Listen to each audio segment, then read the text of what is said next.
어떻게 민주주의는 무너지는가? 이 책을 꽤 오래전에 꼼꼼히 읽었다.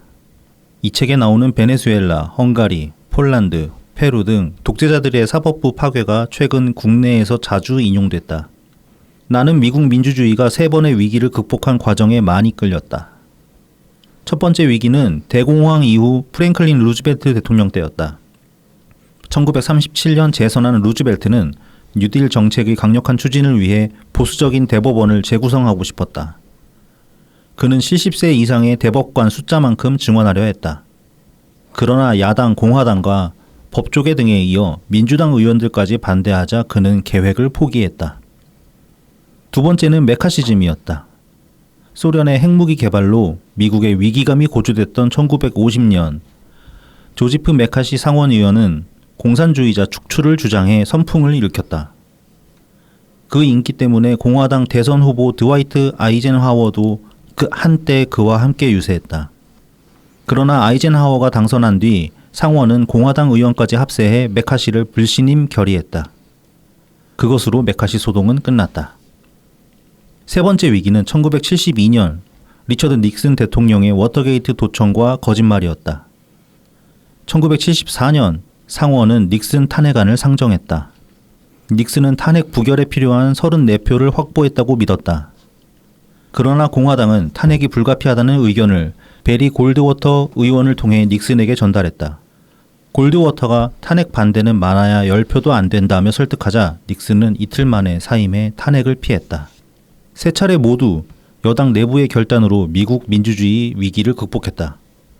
위기마다 여당이 정파적 승리보다 민주주의 살리기가 더 중요하다고 판단했기 때문이다.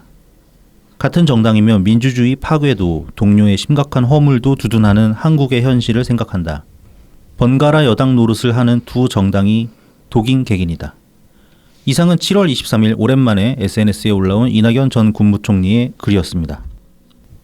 안녕하세요. 오늘은 7월 26일 토요일입니다. 저는 라이브TV 블랙하우 BC입니다. 네, 호구맨입니다.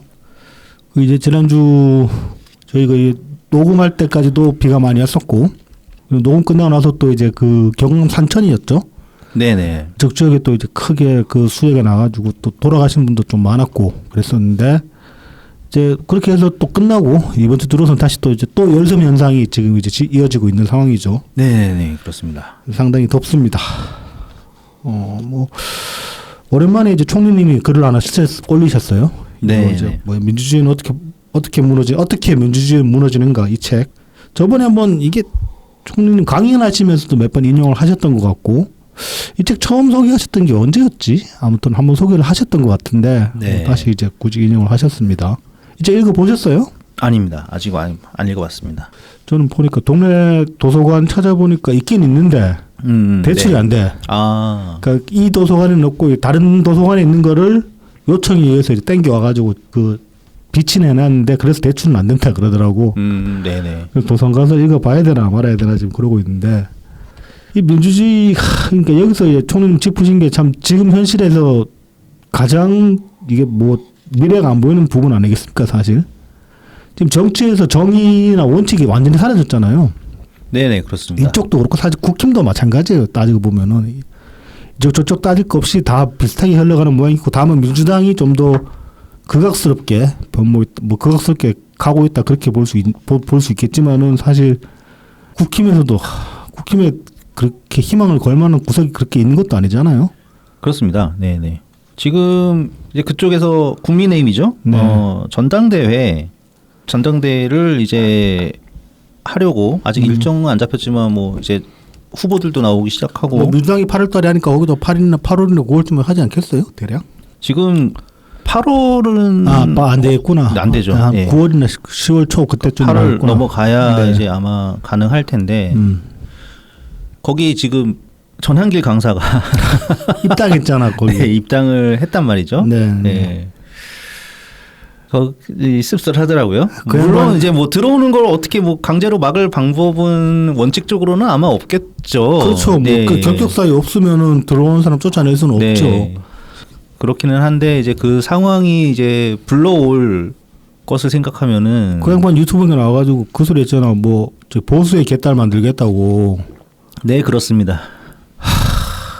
그게 정말 절망적인 겁니다, 사실. 그렇습니다. 예, 예. 지금 하나도 힘들다고 하나도 힘든데 야, 뭐 미쳐 돌아. 그러니까 하나도 힘든 와중에 그러니까 지금 민주당이 타락한 게 결국은 이제 그 군부 독재에 대한 어떤 군부 독재는 이미 끝난 지 오래됐음에도 불구하고 거기에 대한 피해의식을 계속 키워와서 우리 편 전두환 만들자 해서 이재명이 저렇게 된 거 아닙니까? 네. 그 의식이 이제 이재명을 만든 건데 그러면은 만약에 보수의 개딸들을 양성을 한다고 칩시다. 그럼 보수의 개딸들이 밀어올릴 지도자는 어떤 사람이겠어요? 그럼 그러니까 우파 이재명이라는 얘기야 그거는. 이재명이죠. 예. 네. 그럼 나라가 뭐가 되냐고 대체 지금도 지금도 좀 미치겠는데. 그래서 이제 뭐 전환길 씨 뭐 저희 방송 듣는 분 중에 전환길 씨 추정하시거나 뭐 이렇게 좀 지지하시는 분이 얼마나 계실지는 모르겠지만은 저 수준까지 갔으면 진짜 버려야 됩니다. 이재명 잡자고 할 수 있는 건 다 해야 되지만은 이거는 그러니까 만약에 전환길 씨 주장들에서 뭐 우파 개딸들을 양성을 해가지고 이재명을 엎었다고 칩시다. 그건 의미가 없어요. 달라지는 게 아무것도 없어요. 똑같아요. 그냥 그 과정에서 막 용 쓰고 힘쓰는 것만 있겠지. 그 결과에서는 그 결과는 진짜로 달라지는 게 아무것도 없다고. 그러니까 제발 이제 그 이재명 반대하다가 이제 좀 우파 쪽으로 많이 경도되신 분들은 한 번쯤 내가 지금 너무 와버린 거 아닌가라는 좀 자각을 할 때가 됐다. 저는 그 우파 개딸 소리 들으니까 욕 나오더라고요. 욕 나와 진짜. 아, 그렇죠. 예. 원래 그런 사람이었는지 아니면은 이 흐름에 그러니까 그 비상계엄 전국부터 지금까지 이 흐름이 휩쓸리다 보니까 사람이 그렇게 변해버린 건지 모르겠는데 진짜로 수준 바닥입니다. 저으면은 인간 취급 못해요. 저 솔직히 말하면 그 소리까지 나왔기 때문에 인간 취급 못합니다. 저는. 그래서 뭐 이런 정파적 이해관계는 남고 원칙이나 정의는 누구도 다들 정의를 얘기하죠. 원칙을 얘기하고. 근데 정말로 정의나 원칙에 부합되는 말들을 하는 사람은 하나도 없어요. 지금. 네, 그렇습니다. 뭐 그놈의 모스탄 얘기는 계속 나오고. 네. 그놈의 모스탄. 아유, 징글징글합니다. 아주. 징글징글합니다. 예. 그래서 좀 시작부터 좀 짜증을 냈는데 좀 상쾌한 얘기를 좀 해봅시다. 네네. 민주파출 소장이 아, 이 아저씨 소장이었어? 이 사람이 민주파출 소장이야. 자, 민주파출 소장 양문석 씨 이제 7월 24일 날 2심 판결 나왔어요. 사기랑 선거법 대출 사기 혐의랑 네네네. 선거법 위반 혐의로 이제 2심 판결이 나와가지고 사기 혐의가 징역 1년 6개월에 집유 3년 이것만 해도 사실 그 의원조 박탈 아닌가 실형이니까. 네, 그렇죠. 네, 여기다가 게다가 그게 벌금이 아니라 징역이기 때문에, 네네. 그러니까 금고 이상의 형은 가는 겁니다. 그렇죠. 그냥 징이 그냥 날아가는 상황에서 이제 공선법 위반 이것도 이제 허위 사실 유포. 네네. 이걸로 해서 이제 벌금 150만 원 1심에 이어서 그대로 왔습니다. 그러니까 이거 보면은 5년인가 그러면은 150만 원이면은 5년쯤 되겠죠 아마. 네네, 5년 정도 되지 않을까요? 예. 그래서 아마 뭐 적어도 다음 총선까지는 양문석 씨 볼 일이 없어질 가능성이 높아졌다. 네, 국회에서는. 네, 국회에서는 뭐 이제 유튜브 나와서 또 막 징징대고 뭐 페이스북 같은 데서 네. 지랄하고. 다만 이제 좀 변수가 없진 않아요. 지금 이제 2심까지 끝났잖아요. 네. 대법원에서 확정이 된다고 해도 이게 이 대통령 임기 안에서 확정이 돼버리면은 사면 복권 시킬 가능성 있을 수 있다. 아, 사면 복권. 네, 네. 뭐 임기 막판이라도 해줄 수 있을 가능성이 있기 때문에 뭐 그 이제 가장 안 좋은 경우로 보면은 뭐 그러니까 판결이 난 이후에 가장 안 좋은 경우의 수라면은 이 그 양문석 씨가 그냥 이번 국회 임기에서 직나라는 것 정도로 끝날 수도 있다. 아주 죄송부터면은. 근데 또 한편으로 보면 이 대통령이 양문석 씨를 그렇게 좋아한 것 같지가 않거든요. 짝사랑일 가능성이 상당히 있죠. 그 이제 뭐 최민희 같은 그런 케이스들 별로 안 좋아하는 것처럼 그런 부류들 별로 안 좋아한다는 것처럼 괜히 나대가지고 그렇게 네거티브적인 면모만 부각시킨다 이렇게 해서 좀 안 좋아한다는 얘기가 있었는데 양문석 씨도 비슷하잖아요. 아이, 그럼요. 더하면 더했지 뭐 덜하다고는 볼 수 없는. 온갖 막말 쌍욕 다 하고 뭐 그것도 공식 석상에서도 서슴치 않고 하는 인간이니까. 네네. 더러운 성질을 또 이제 안 좋아한다는 거지 이 대통령이. 자, 또 이어서 또 이제 지금 선거법 그 재판 중인 여긴 장관입니다 이제. 23일 날 이제 그 공수법 위반 2심 이제 구형이 검찰이 이제 이날 구형을 했는데 정동영 통일부 장관 벌금 400만 원을 때렸어요. 네네. 근데 이제 1심에서는 되게 낮게 나왔습니다. 70만 원. 당선 유지가 되는 거죠.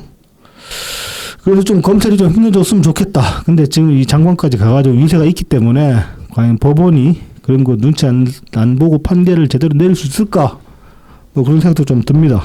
그러니까 1심도 워낙 낮게 맞아가지고 네. 사실 2심도 크게는 기대는 예, 뭐 이렇게 결정적인 증거나 뭔가 그런 게 나오지 않나 하는. 근데 공선법이라서 결정적인 증거 나오고 자시고 할 게 잘 없잖아요.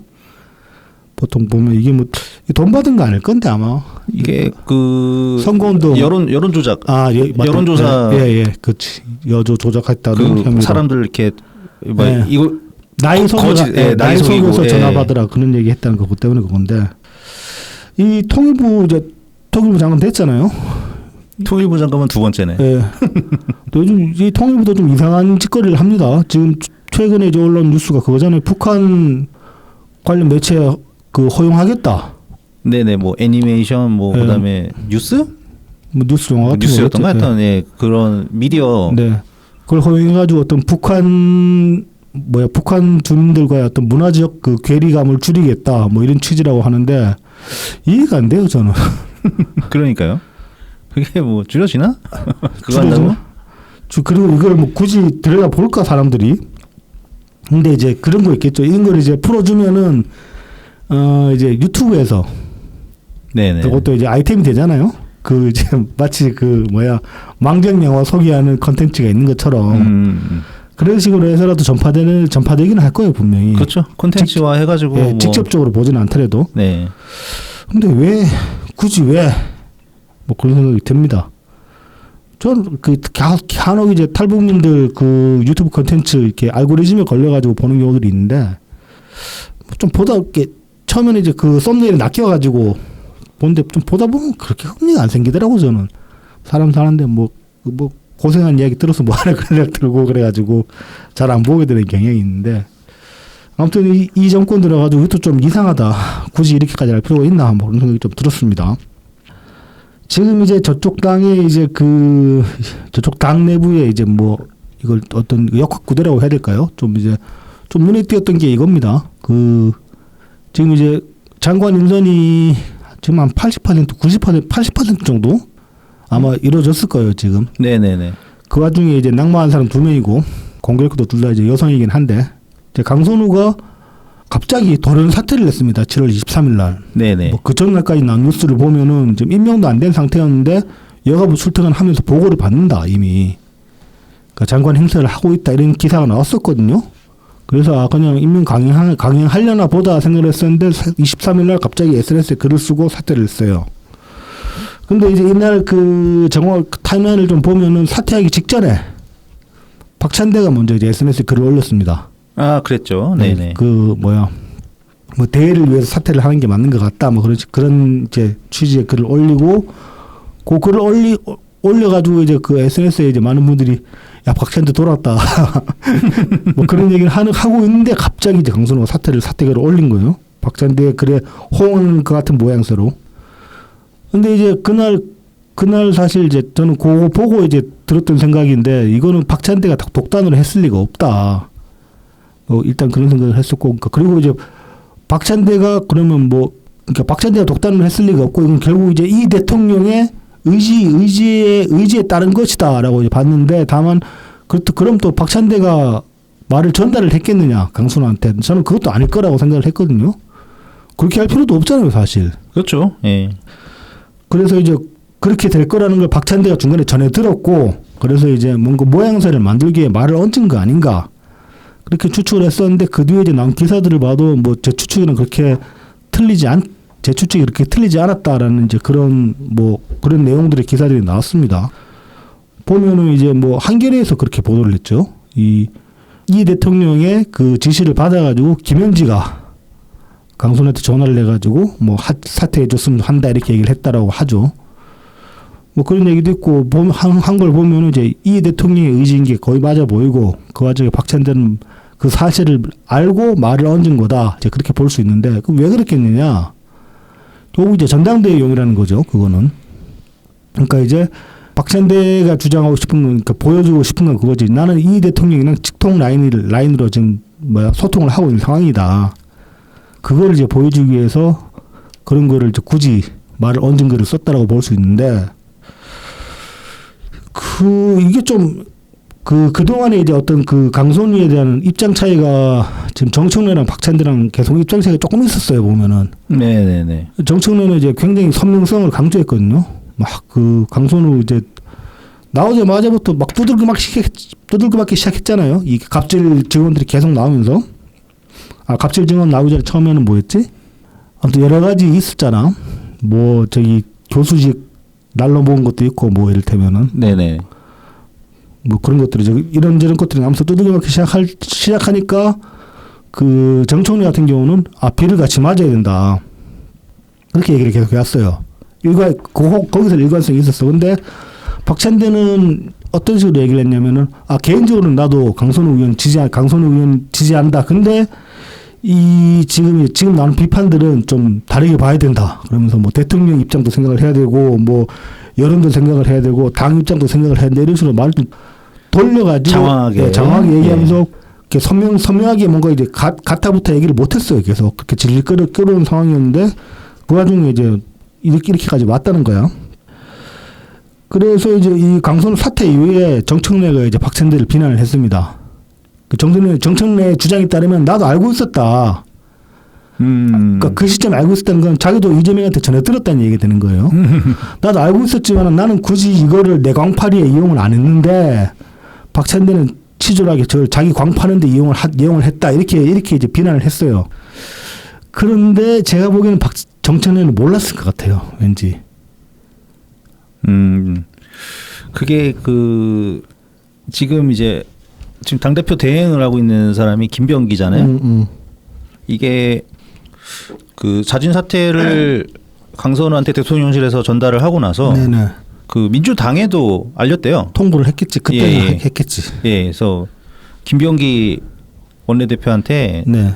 알렸다고 하더라고요. 네네. 그래서 그 사람이 말을 했냐 안 했냐에 따라서 정청래가 알았냐 몰랐냐가 달라지지. 근데 이제 그 통보하고 나서 강선우가 얼마 만에 글을 썼을까? 2시간. 2시간 걸렸어요? 2시간 전에 김병기한테 알렸다고 하더라고요. 그래요? 예. 그러면 알았어요. 그러니까는 김현지 총무비서관이 강선우한테 연락한 시간이랑 거의 일치하는, 거의 동시에 당에다 알리면서. 네, 그렇다고 하더라고요. 권순욱 기자 얘기에 의하면. 권순욱 기자 피셜에 의하면 그렇다. 네네네. 뭐 근거 없이 말씀하시는 분은 아니기 때문에. 네네네. 아마 디지털 타임스에 올라왔을라나? 그러면 정청래도 알았을 가능성이 있겠네. 예, 알았을 가능성은 없진 않아요. 네, 그러면은 또 정청래 이 비난이 좀 다르게 받아들일 여지도 있긴 하다. 그러면 그렇게 보면 또 박찬대가 또 더 치졸하게 나온 게 맞는 거일 수도 있겠네요. 그러니까 이 두 후보 사이에 사실 별다른 각이라는 게 없었잖아요. 그렇죠. 그동안은 그렇죠. 그냥 그 더러운 찐명이 내가 더 찐명이다. 약간 유치하게. 눈빛만 봐도 안다. 난 눈빛 안 봐도 안다. 이런 소리 나고. 그놈의 정책 대결 같은 거는 뭐 눈 뜨고 찾아볼 수도 없는. 정책은 무슨 정책이야. 거의 그 반장선거, 초등학교 반장선거 수준의. 네네. 내가 담임 선생님이랑 더 친해. 이거잖아. 거의 그런 거지. 자, 그런데 이제 이걸 계기로 뭐 좀 각 하나가 이제 좀 생긴 거예요. 네. 그리고 이제 뭐 여러모로 볼 때 그 박찬대가 아무래도 이 대통령은 박찬대를 밀지 않을까. 그렇죠. 뭐 거의 찐명으로 굴었으니까 코딱지까지 파준 사이다 보니까 뭐 충분히 그렇게 볼 면이 있고, 그 반면에 이제 정청래는 김어준 픽이다. 그렇죠. 이제 그 김어준 인천 콘서트에도 왔었고 했기 때문에. 네네네. 그리고 이제 실제로도 보면 김어준이 그 정청래랑 비슷한 스탠스로 보이는 면이 있어요. 이게 이제 강선우 사퇴하고 나서 다음 날 뉴스 공장에서 이제 이런 소리를 했습니다. 뭐 일단 이제 뭐 사실 엄청난 갑질이 있었다고 생각하는 기자도 실제로는 없었다. 지가 어떻게 알아? 그러니까 뭐 기자 점수 조사해봤어?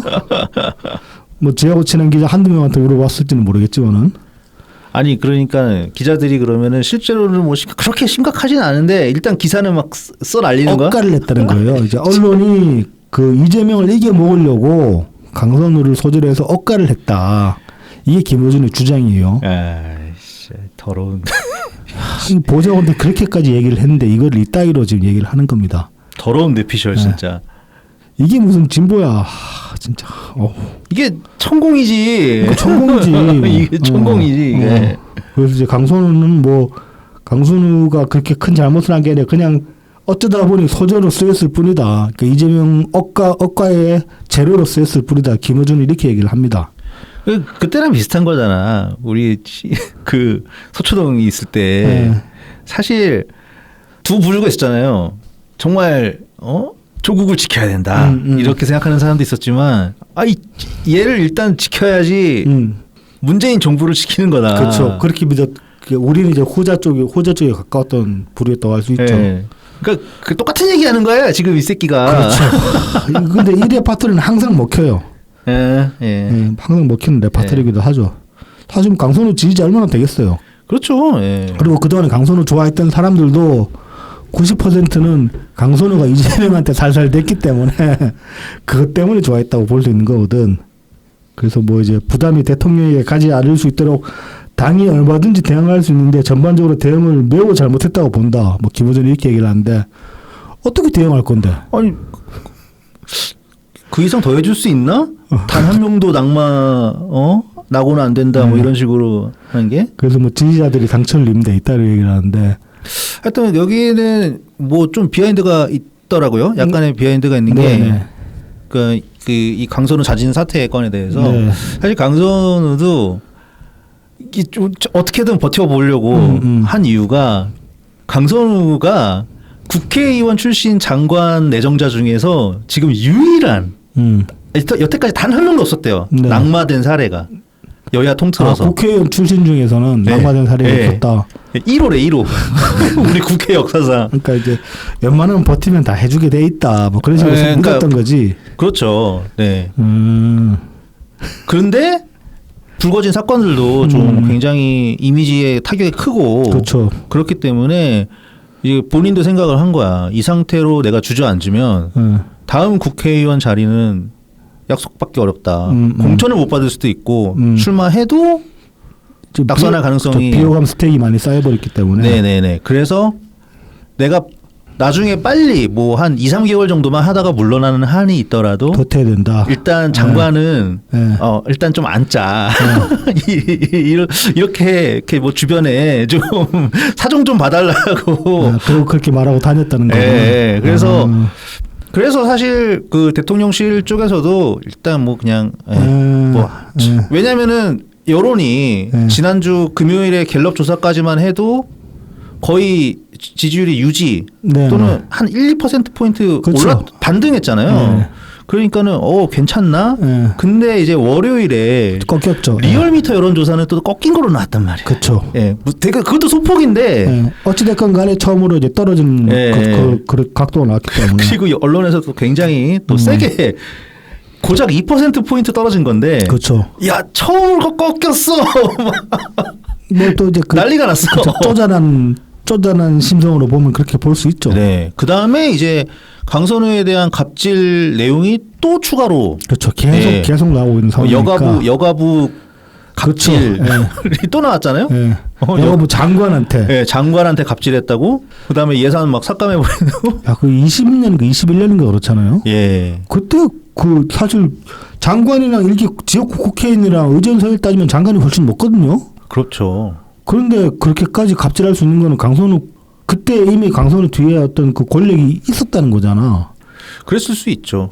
그리고 일단 그 당의 힘이 워낙 셌어요. 하기야 여가부 장관은 당 사람도 아니고 하니까. 네네네. 그러니까 민주당이 그러니까 뭐야 그 청와대와 여당의 그 공조 이제 정기적으로 이제 그 내각이랑 이제 민주당이랑 정례 회의도 하고 그렇게 하면서 했는데 사실 민주당이 이제 뭐 보호의 정부를 당시 문재인 정부를 보호해 주는 사례도 많이 있긴 했지만 그 압력도 많이 행사했거든요. 그러니까 저는 그 이제 강선우의 그 여가부 갑질을 보고 나니까 또 한 번 드는 생각이 이 뭐 책방지기는 대통령 하면서 뭘 했나 그런 생각이 다시 한번 드는 거예요.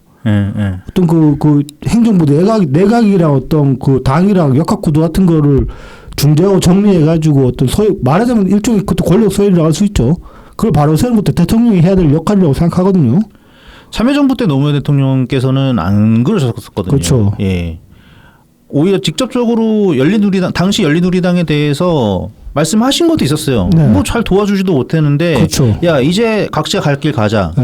그러니까 나도 당에다 뭘 부탁하지 않을 테니까, 니들도 우리 당도 하지 마. 그런 거지. 그만해라. 네.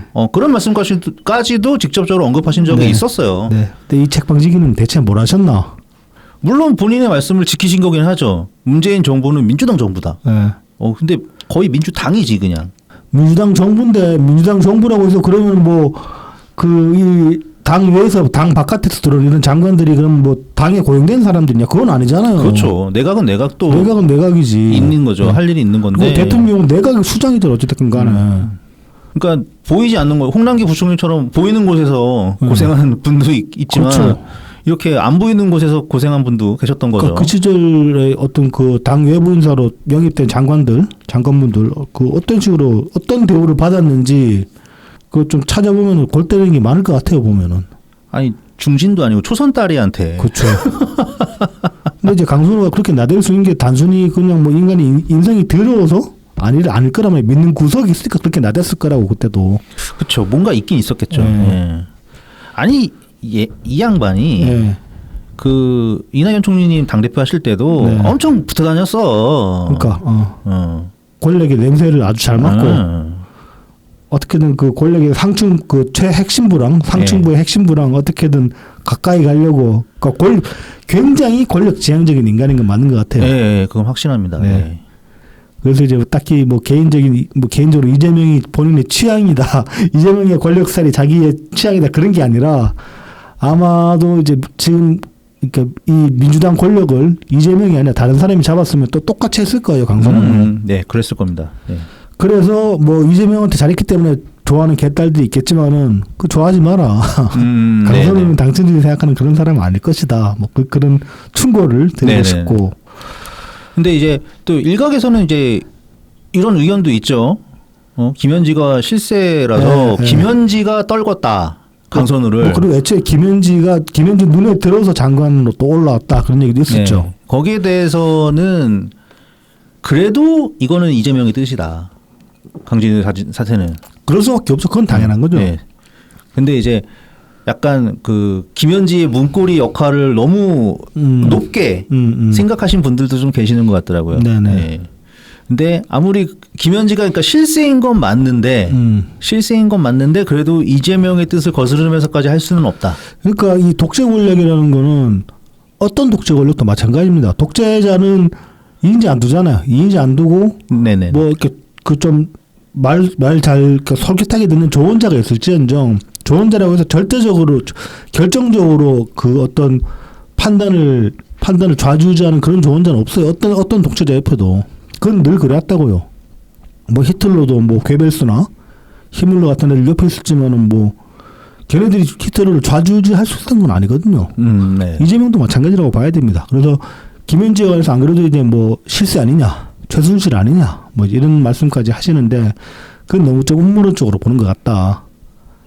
그리고 결국 김현지 이제 대통령실에 있기 때문에 결국 드러났잖아요 지금. 그렇죠. 얼굴 까져가지고 이제 회의에 참석하는 사진 나오고 그런 거 있잖아. 네. 뭐 세월은 역시 흘렀더라고요. 그건 당연한 거 아니겠습니까? 네, 옛날 그 성남 때 사진보다 나이가 드셨더라고. 그건 당연한 거 아니겠습니까? 그렇지. 그게 워낙 뭐 10몇 년 전이니까 성남 그렇죠. 그 의제 21인가 그때. 거의 한 20년 전이지. 거의 20년 전이지. 제가 20대 말 30대 초반 이럴 때입니다. 그때는. 그러니까 뭐 저도 나이 먹었고 김은주도 나이 먹은 게 당연한 거죠. 네네. 자, 그래서 아무튼 이런 와중에 이제 이걸 강선호 관련해서 이제 지금 뭐 박찬대랑 정청래 이렇게 했는데 또 개딸들 난으로 스텝이 꼬이는 거예요. 왜냐하면 강선호에 대해서 그동안에 개딸들이 취해온 스탠스는 정청래에 가까워요. 그럼 자기들이 그러니까 우리가 해온 거랑 거의 같이 동기가 되어가지고 움직이는 게 정청래였기 때문에 개딸들은 정청래를 지지하는 게 그 행동 면에서는 맞거든요. 그런데 개딸들은 그러니까 이재명을 중심으로 한 세계관 하에서는 박찬대를 밀어줘야 되는 게 개딸들도. 그렇죠, 그렇죠. 그러니까 여기서 이제 좀 그 인지 부조 같은 게 생길 수 있는 거예요 지금. 아마 많이 생길 겁니다. 예. 총총리가 저희 강선을 끝까지 지켰는데 이렇게 생각하는 개딸도 있을 거고. 그러니까 실제로 이것 때문에 또 자기들끼리 지금 이제 뭐 내분들이라는 상황도 있고 그건 지난주에도 말씀드렸지만은 그렇게 해서 충돌이 일어나가지고 서로 좀 수박으로 내모는 그런 상황도 있고 그렇다. 네. 서로 눈 가리고 이제 그 수박 깨기 한번 몽둥이 들고 일본 애들처럼. 그래서 여기서 이제 이 갈등을 뭐 이렇게 그 유튜브 채널 명투버나 아니면 김어준 같은 데서 좀 갈등을 부추기기만 하면은 굉장히 크게 내분이 지금 크게 불타오를 수도 있는 그런 여지가 저는 좀 있는 것 같다. 뭐 그런 생각이 듭니다. 뭐 쉽게 벌어지지는 않을 겁니다. 그렇죠. 네. 그러면 공멸한다는 것 정도는 생각하는 머리 있는 놈들이 있을 테니까. 네네. 하지만 저는 막연하게 계속 기대하고 있습니다. 언젠가 예. 이재명 정부에서 예. 이재명 정부의 국세청에서 예. 딴지를 세무조사하는 걸 그런 날이 올 수도 있겠죠. 예. 네. 바람하지 않습니다. 그것도 상당히 재밌겠다. 그런 꼬라지 연출이 되면은. 그럼요. 검찰보다 더 재밌는 거야. 네. 좀 전에 이제 워딩 하나 실수를 하셨는데 이재명 정부가 아니에요. 아, 그렇네. 네. 그 저기 댓글에도 어느 분이 이재명 대통령이라고 해서 거슬리신다고 말씀하신 댓글이 하나 있던데 저희가 의식적으로 어떻게든 이재명 대통령이라는 표현을 안 쓰려고 노력을 하잖아요. 네네네. 근데 아마 무의식적으로 나온 적이 있는 것 같아요. 방송 녹음하다가. 아니면은 그냥 대통령이라는 것 자체가 예. 뭐 실수도 그건 뭐 충분히 이해합니다. 네. 근데 이제 저희도 그래서 근데 대통령이라는 말을 안 할 수는 없잖아. 안 해도 되는데 뭐 그냥 편하게 안 해도 되긴 하죠. 그냥 이재명이라고 할까 호식 배우. 근데 그건 또 아니잖아. 이게 좀 양해를 부탁드립니다. 어떤 최대한 쟤네들이랑 좀 달라 보이려고 네, 다르게 행동하고 싶어서 하는 거니까요. 뭐 그것도 그거지만 어찌됐건 간에 지금 이제 뭐 그 자격 면에서 보면은 저거는 애초에 나와서는 안 되는 인간이었다. 뭐 그렇게는 충분히 얘기할 수 있지만 선거라는 과정을 놓고 봤을 때는 저는 이제 부정선거 없었다라고 생각하는 쪽이기 때문에. 네네. 그러면은 절차적으로는 정당했단 말입니다. 그렇죠. 그러면 네. 이제 기분은 더럽지만은 대통령은 대통령인 게 맞단 말이에요. 근데 그래서 대통령이 불러주기 싫기 때문에 그냥 이 대통령이 아니라 리 대통령이 아니고 디스 대통령입니다. 이 대통령이라고 불러왔는데 앞으로도 그렇게 할 생각이니까 이 대통령이라는 워딩이 좀 거슬리시더라도 네, 너른 양해 부탁드립니다. 예, 너그럽게 봐주시기 바랍니다. 뭐 오늘도 이제 본론으로 들어가 볼까요 그러면은? 네네. 갈 길이 멀죠. 네. 오늘. 네. 그래서 저희를 도와주시는 분들 빠르게 소개해드리겠습니다. 네. 후원을 통해서 엑스친S님, 웰컴퓨터님 후원해 주셨습니다. 감사합니다. 감사합니다. 다음은 제공입니다. 웰컴퓨터입니다. 부산 상하구 낙동대로 323번 길의 6 4역 2번 출구 앞에 있습니다. 010-8691-0079번입니다. 트위터에서 웰컴퓨터, 인스타그램, 네이버 블로그에서 웰컴퓨터 0079를 검색해 주시면 됩니다. 오랜 조립 경험을 바탕으로 최적의 견적을 구성해 드립니다. 가성비 좋은 사무용부터 게이밍, 딥러닝용 같은 최고 사양의 PC까지 조립해 드리고 있습니다. 단어와 최저가 가격으로 만나보는 웰컴퓨터의 견적을 지금 바로 확인해 보세요. 전국 어디서든 AS가 필요하시면 연락 주세요. 안전한 배송에 사용하는 웰컴퓨터의 배송 박스를 미리 보내드립니다. 문제가 생긴 컴퓨터를 웰컴퓨터의 배송 박스에 넣어서 다시 보내주시기만 하면은 전국 어디에서도 웰컴퓨터의 서비스를 편하게 받아보실 수 있습니다. 유튜브 채널 웰컴퓨터를 통해서 연락 주시면 사은품도 별도로 챙겨드리니까 꼭 말씀해 주시기 바랍니다. 자, 지금 이제 7월 그 한정 이벤트, 웰컴 썸머 이벤트 지금 진행 중이고 이제 80만 원 이상 새 PC 본체 구매 시 앱코 디아블로2 게이밍 헤드셋이랑 A1 장패들을 증정을 하고 있습니다. 네, 지금 제가 이벤트 시작한 이후로 이제 출시가 된, 네. 그러니까는 출고가 된 컴퓨터 대수를 대략 확인해 봤는데 네. 지금 거의 다 된 것 같아요. 이제 그 영상 올라오는 걸로 해가지고. 네, 15대가 거의 다 된 것 같아요. 이미 넘었을 수도 있습니다. 지금 네. 이제 뭐 주중에 잠깐 보니까 이번에 소비 쿠폰 받아가지고 이 컴퓨터에 오신 분들도 있는 모양이더라고요. 아, 네네네. 그래서 이제 부산 사시는 분들은 이제 부산에서만 쓸 수 있으니까. 그렇죠, 부산, 그렇죠. 부산 사시는 청취자분 계시면은 그리고 이제 뭐 PC 관련해 가지고 뭐 PC를 좀 업그레이드를 한다거나 아니면 뭐 주변 용품이 필요하시면은 웹컴퓨터를 찾아보시는 것도 괜찮을 네. 것 같습니다. 정 안 되면 혹시 15명 좀 넘어가더라도 꼬리 물기 될 수도 있습니다. 될 수도 있습니다. 아니 사장님 좀 해주세요. 막 하면 그 진상이잖아. 그러면 안 돼. 근데 그렇게 오시면은 잘 챙겨주실 겁니다. 알아서. 네네네. 네, 굳이 이벤트 아니더라도. 네. 그러니까 많은 성원 부탁드립니다. 자, 다음은 달품은 농장입니다. 트위터 달품은 농장 _DALPUMEUN, 인스타그램 달품은 농장 _농사지는 문파 DALPUM 숫자 1입니다. 진한 풍미와 영양이 살아있는 청란, 청개옥부터 친환경 우렁이쌀, 그리고 고춧가루, 참기름, 들기름, 설태콩, 찰옥수수까지. 찰옥수 지금 절찬리에 뭐 이렇게 주중에 한 그 트위터상에서 한 2-3번 판매글이 올라왔어요. 네네네. 그거는 이제 주중에 이제 네. 정말 소량 남은 것들 네. 마무리한 거라서 네. 이제는 옥수수는 다 끝난 것 같습니다. 아, 이제 옥수수는 끝났나요? 네. 그럼 다음은 이제 뭐가 나와야 되지? 다음은 이제 좀 그냥 시간 지나고 쌀로 넘어가려나? 10월달 돼야 되잖아, 쌀은. 네, 그렇습니다.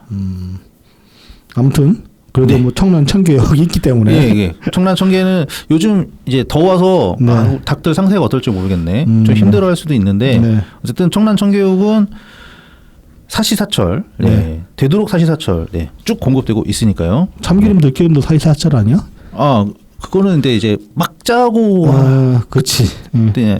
그때냐 이제 조금 지났냐 뭐 그런 차이는 있을 수 약간 있겠죠. 향엔 차이가 있을 수 있으니까. 네네네. 아무튼 많은 성원 여기도 부탁드립니다. 네.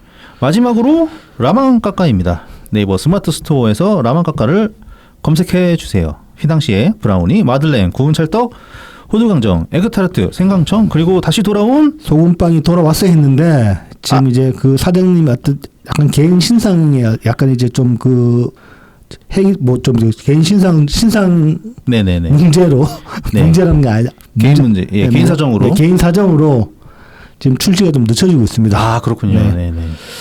좀 아쉽습니다. 근데 네. 이제 뭐 장비까지 다 들어놓으셨기 때문에 좀 이제 요 개인 사정이 좀 해소되고 나면은 언제든 간에 좀 양산 체제로 들어가지 않을까. 뭐 이제 그렇게 좀 기대를 해주시면 좋겠습니다. 좀 가셔서 좀 양산 좀 도와주시죠. 내가 기술이 있어야지.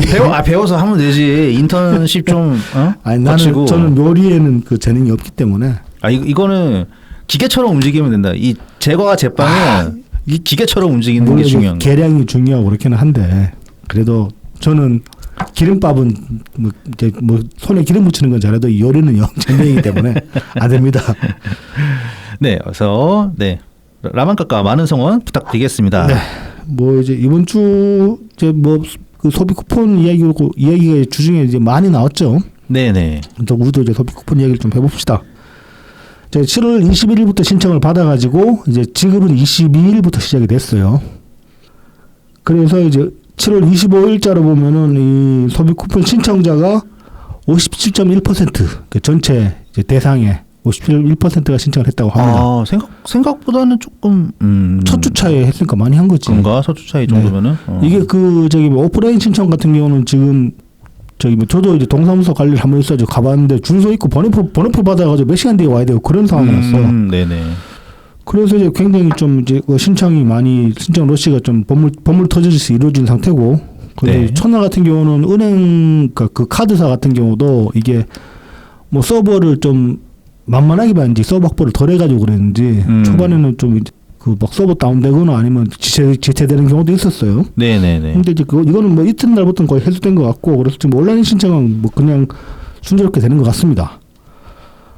자, 이제 관련해서 좀 소식들을 보면은 경기도 소식인데 요거는 7월 21일자 이제 기호일보 기사인데 경기도 이제 지자체 중에 6개 지자체가 그 이제 지급 수단에서 아예 지역 상품권을 제외했다고 합니다. 네네.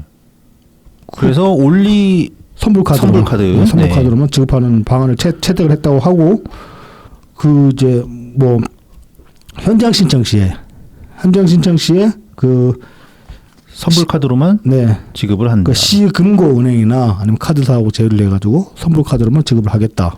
네네.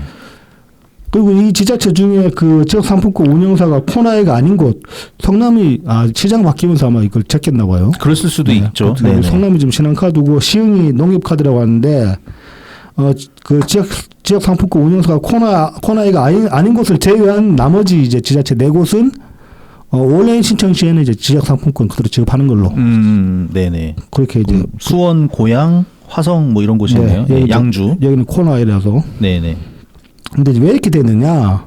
이게 이제 그 오프라인 신청 시에는 지역 상품 같은 경우는 지류, 그러니까 그 종이, 네네네. 종이를 주거나 아니면은 그 지역 상품의 액수가 충전된 카드를 준단 말이죠, 똑같이. 네. 직불 카드랑 마찬가지로. 근데 이제 코나이 같은 경우는 이 카드 발급비를 2,000원을 요구를 했다고 합니다.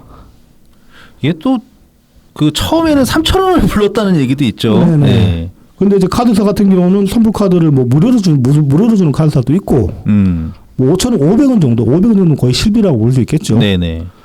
이거 2,000원 이게 남겨 먹겠다는 거야. 이거 발급해서도.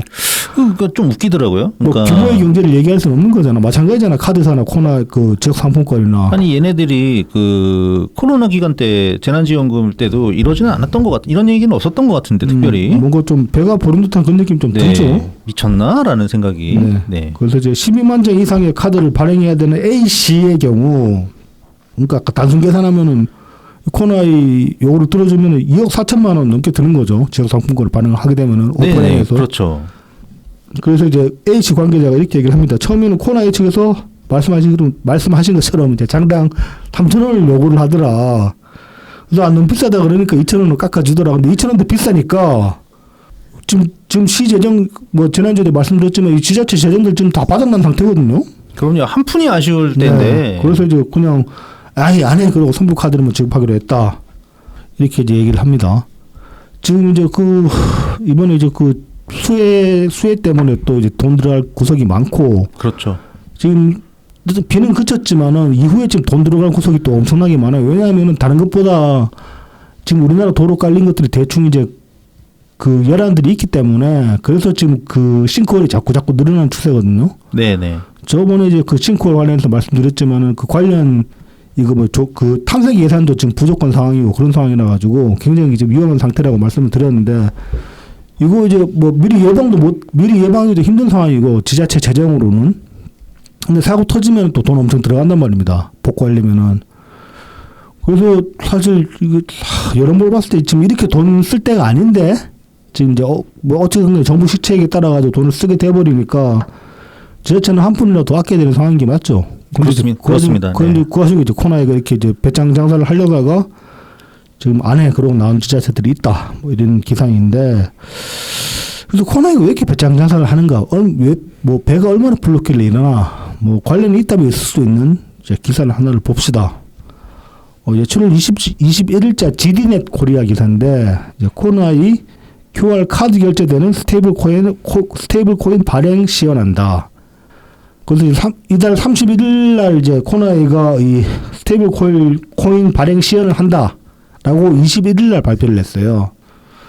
이제 코나이가 출원한 스테이블 코인 관련 상표가 여러 개가 있는데 뭐 코나 DT, 코나 DC, 코나 LC, 코나 KRW, 코나 USD. 그러니까 이게 지금 코나이가 스테이블 코인을 원화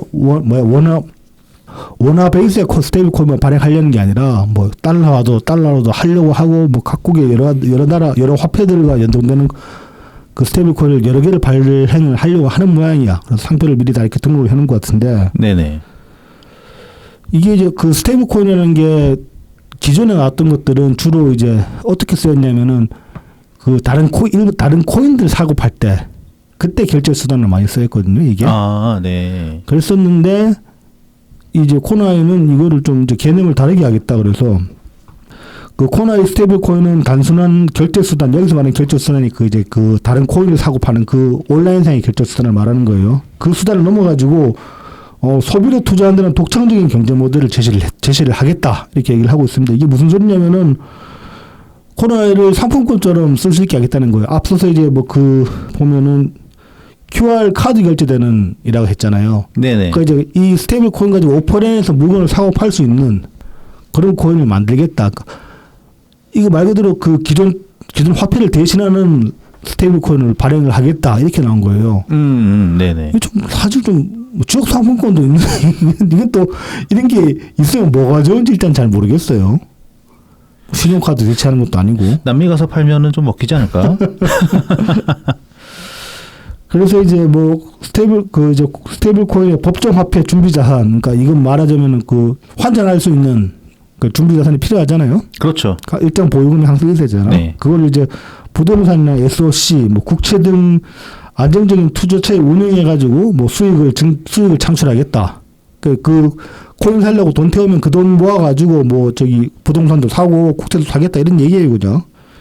그래서 이제 그렇게 해서 수익 창출해 가지고 뭐 다시 보유자들한테 환원하는 구조를 만들겠다 그러는데 그냥 이거 보면 상품권이에요. 그렇죠. 네. 그 저기 뭐야 한동안 뭐 해피머니 같은 거 그런 거랑 구조가 다를 게 하나도 없어요. 이거를 나는 그래서 이거를 왜 하는지 이해가 안 돼요 일단. 뭔가 좀 야바이 냄새도 나고 굳이 이제 여기다 코인이라는 그 명칭을 붙여가지고 사람들도 현혹시킨 것 같은 그런 느낌도 들고. 그런데 이제 코나이가 이걸 왜 하느냐? 이걸 해서 뭐 얼마나 뭐 그러니까 이걸 해서 어떤 이득을 보고 이거를 지금 발행을 하려고 하느냐? 지금 스테이블 코인 같은 경우는 롯데카드도 지금 준비를 하고 있거든요. 기사 보면은 네네. 롯데카드도 지금 상품 그 관련 상표 34개가 등록해서 코나이처럼. 네. 그래서 여기도 마찬가지로 뭐 롯데 그 코인들은 뭔지 모르겠지만 아무튼 뭐 원화 기준 코인도 있고 뭐 달러화 기준 코인도 있고 이런 식으로 각국 화폐 기준에서 코인 여러 개 발행하는 것처럼 상표권을 등록하는 상태긴 한데 근데 이제 코나이는 지금 연말에 월말에 바로 시연을 하겠다고 나왔기 때문에 제일 발빠른 행보를 보이고 있는 상황인데 아시다시피 이제 그 지난 대선 때 이재명 공약 중에 하나였죠. 원화 기준으로 하는 스테이블 코인 발행해가지고 전 국민한테 지급하겠다. 네. 그런 공약을 했었고 그리고 이것도 이제 저희 방송에서 다뤘습니다만 6월 10일 날 민주당이 이제 디지털 자산 기본법 발의를 했습니다. 이거의 이제 내용 중에 이제 스테이블 코인 관련된 게 뭐냐면은 10억 이상 자본만 있으면 누구나 스테이블 코인을 발행할 수 있다. 이렇게 이제 법안을 발의를 해놨는데 그러면 사실상 이거는 그 어떤 자격 요건이 없는 거나 마찬가지라는 소리거든요. 네, 허들이 너무 낮죠. 허들이 심각하게 낮죠. 10억이면. 네. 그래서 진입 장벽을 거의 없앴다고 볼 수 있는 상황인데 그러면 이제 이 정권이 공약부터 해가지고 스테이블코인 타령을 계속했고 지금 법안까지 나온 상태고 마치 이제 코나이는 이 법안에 호응하듯이 지금 이제 제일 발빠르게 나와가지고 거의 한 2달 채 안 되는 기간을 두고 이제 지금 그 코인 발행 시연을 보여주겠다 그렇게 나오고 있는 상황인데 이제 이 스테이블코인에서 이제 앞서 말씀드렸다시피 그 준비 자산을 뭐 부동산이나 SOC 같은 거를 매입을 할 수도 있지만은 투자를 할 수 있지만은 국채에도 이제 많이 투자를 한다고 하거든요, 실제로도. 근데 이 국채라는 걸 좀 주목해 볼 필요가 있다. 어떤 점에서 그러냐면은 이제 발행사가 이 국채를 매입을 하게 되면은 국채를 이제 좀 현금이 발행사가 만약 코인을 많이 팔아가지고 뭐 현금을 뭐 조 단위로 이렇게 끌어왔다고 싶다. 뭐 국채를 많이 매입할 수 있잖아요. 그럼 이제 그 시장에 있는 국채를 이 스테이블 코인 발행사가 많이 매입하면 매입할수록 어떤 식의 이제 효과가 나냐면은 국채 같은 경우는 가격이랑 금리랑 반대로 갑니다. 그렇죠. 당연하겠죠. 그렇습니다. 뭐 다른 채권도 마찬가지죠. 그러니까 여기서 말하는 이제 금리라는 거는 수익률이라고 생각하시면 됩니다. 그렇죠. 예. 그러니까 국채를 할 때 이미 발행된 국채를 사들이는 거기 때문에 네. 그 액면 금리 있죠. 네. 처음 발행될 때 그 네. 나중에 만기 되면은 이자를 얼마나 주겠다. 네. 이제 그거는 바뀌지가 않습니다. 그렇죠. 다만 이제 그 국채 수요 분위기에 따라서 그거를 파는 금액이 달라지는 거거든요. 그렇죠. 예를 들어서 이제 이거를 만기까지 가지고 있으면은 이게 이제 뭐 100만 원짜리인데 나중에 그거를 110만 원을 받을 수 있다. 만기가 되면. 근데 이거를 내가 급하게 팔아야 돼. 현금으로 바꿔야 돼. 그래서 너무 사정이 급해가지고 이것을 90만 원에 판다. 그러면은 수익률이 20만 원이 되는 거지. 그렇죠. 예. 그래서 이제 스테이블 코인 발행사들이 국채를 많이 매입해 버리면은 그만큼 수요가 올라가니까 국채 가격이 상승을 하게 되는 거죠. 네네. 그래서 수익률은 작아집니다. 그렇죠. 그러면 이제 수익률이 작아지는 건 나라가 국채에 대해서 갚아야 될 이자가 적어진다는 얘기입니다. 그렇습니다. 나중에 그만큼 우리 국채에 대한 수요가 인기가 올라갔기 때문에 그렇죠. 나중에 추가로 발행하는 국채는 네. 이자율을 낮게 해서 팔 수가 있는 거죠. 예. 지금 이제 트럼프 같은 경우도 이 스테이블 코인 미국 국가적으로 발행을 하는 많은 그런 소리를 계속 해왔거든요. 네, 뭐 미국도 지금 무슨 법안이 통과가 됐던가 그렇죠. 스테이블 코인 관련해서. 그래서 이제 그것도 지금 이제 미국 그 부채가 국채가 워낙 많이 발행이 됐으니까 얼마였지? 어마어마합니다. 지금 GDP 대비 거의 100% 다시 넘어갔죠. 네. 뭐 1,300조 달러인가 뭐 네. 그렇게 알고 있는데 아무튼 이제 그 국채가 너무 많이 발행됐기 때문에 이자라도 좀 깎아 보려고 맞습니다. 그 스테이블 코인 발행하려는 거 아니냐 그런 얘기가 있는 상황이고 우리나라에서 똑같이 대입이 되는 거예요. 근데 코너이가 선제적으로 나왔고 그리고 지금 이제 코너이 같은 경우는 매년 단연간에 걸쳐가지고 이재명이 경기도지사가 된 이후부터 해가지고 이재명이랑 직접적으로 연관이 있다. 그러니까 뭐 우리 같은 경우는 굉장히 그걸 부정적으로 보고 있지만은 테마주다. 이재명 네. 테마주다. 근데 이제 일반적으로 그래서 테마주나 아니면 테마주 이상의 어떤 직접적인 연관이 있다. 이렇게 보는 시각들은 대중한테 우리나라 그 일반 대중들한테 전반적으로 퍼져 있는 시각의 인식이라고 볼 수 있거든요. 그렇죠. 그러면 코너이가 스테이블 코인을 선제적으로 발행을 한다 이러면은 사람들이 보기에는 좀 신뢰성이 있다. 여기가 제일 괜찮게 안정적이겠군. 그렇죠. 뭐 그러니까 이런 정부랑 직접적으로 줄이 다 있다 이렇게 보니까 저기는 안 망할 것이다. 그렇게 볼 가능성이 크단 말이죠. 그렇게 해서 이제 코너이가 스테이블 코인을 많이 발행했다고 칩시다. 그럼 이제 그 돈들을 가지고 국채를 매입을 할 수가 있어요. 그럼 국채를 매입하면 앞서 말씀드린 것처럼 똑같이 이제 국채 가격이 상승하게 되기 때문에 코너이가 매입을 하면 할수록 그러면은 국채 이자율이 떨어지니까 정부로서는 국채를 앞으로도 계속 찍어낼 만한 여력이 더 생기게 되는 거야. 국채를 더 찍을 수 있다는 거는 예산의 어떤 예산 활용도가 더 넓어진다는 얘기가 되거든요. 그럼요. 예. 예산을 쓴데 자유도가 높아진다는 얘기잖아. 그러면은 정부는 나라 돈을 더 쉽게 쓸 수 있게 되는 거고, 그러면은 국채를 차곡차곡 쌓아나갈 수 있게 되는 구조가 되는 겁니다. 이게 이제 그렇죠. 약간 비약되는 얘기긴 하지만은 불가능한 얘기는 또 아니에요. 그런데 이제 문제가 뭐냐면은 이게 이제 코너이뿐만 아니라 어떤 이런 그 스테이블 코인 발행사들이 만약에 국채를 그렇게 해서 다량의 국채를 매입을 했다.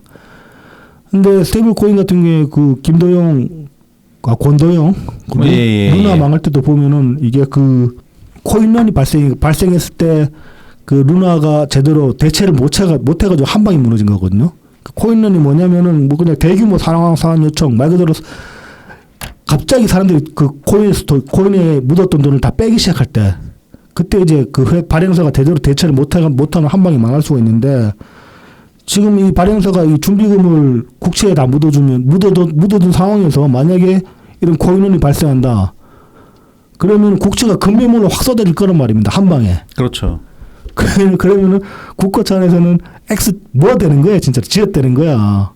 국채가 갑자기 시중에 확 벌려버리게 되니까 그렇게 돼서 한 방에 무너질 여지가 있고 이거는 투기 자본이 충분히 하려면 못할 거는 없다고 보여지거든요. 그러니까 굉장히 위험성이 내포된 그런 장르라고 보여지는데 그리고 오히려 또 국채 가격이 먼저 떨어질 수도 있어요. 그렇죠. 예. 갑자기 국채 가격이 확 예. 고꾸라진다. 예. 그러면은 이 스테이블 코인이 위험해지는 그렇죠. 거잖아요. 위험해지는 거죠. 예. 그러면은 그것 때문에 이거 다시 돈으로 바꿔줘.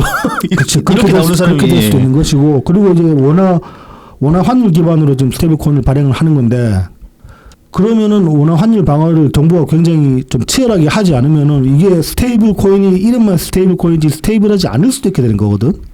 그럼요. 일단 우리가 화폐, 우리 돈, 예. 그 안정적으로 가지고 가려고 중앙은행에서 이렇게 열심히 관리하고 있지 않습니까? 그렇습니다. 그렇게 열심히 관리하는데도 위기 상황이 발생을 하잖아요. 근데 거기다가 변수를 하나 그 혹을 하나 더 다는 거나 마찬가지예요. 그렇죠. 어떻게 보면. 예. 그런데 이제 코너이와 지금 이 정부의 관계를 생각해 보면은 코너이는 코너이대로 득복이 되고 이 정부는 이 정부대로 예산 자유도가 더 높아져 가지고 더 많은 포퓰리즘을 쉽게 실행할 수 있는 여지가 생길 수도 있게 되는 겁니다. 저는 일단 그렇게 지금 좀 생각이 그렇게 닿았거든요. 네. 저도 좀 비약이 아닌가 싶긴 한데 가능성이 없진 않다. 뭐 그 정도로 생각을 하고 있습니다. 뭐 이제 코너이가 이제 그래서 이런 식으로 좀 배가 불러가지고 지금 더 간 큰 장사를 하기 때문에 지역 상품권 발행에 있어서 저렇게 배짱 장사를 할 수 있는 거 아니냐. 네.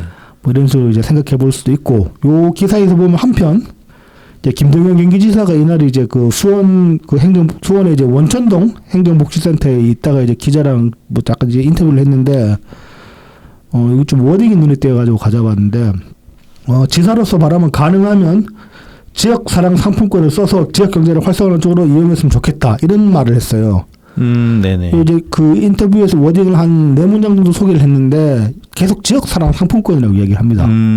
기사 전반으로는 지역 화폐 쓰거든요. 그러니까 네. 언론사의 기존은 지역 화폐라는 워딩을 쓰고 있는데 이게 김동연 지사의 워딩이기 때문에 그대로 따왔을 거란 말이야. 그러면은 지역 사랑 상품권이라는 워딩을. 예, 그렇겠죠. 그래서 네. 이제 요 워딩은 뭐 사실 우리도 이제 지역 상품권이라는 워딩이 맞다고 보는 쪽인데 지금 민주당 전반은 다 지역 화폐로 넘어갔잖아. 네네. 근데 굳이 이 워딩을 쓰는 거는 좀 생각해볼 여지가 있다.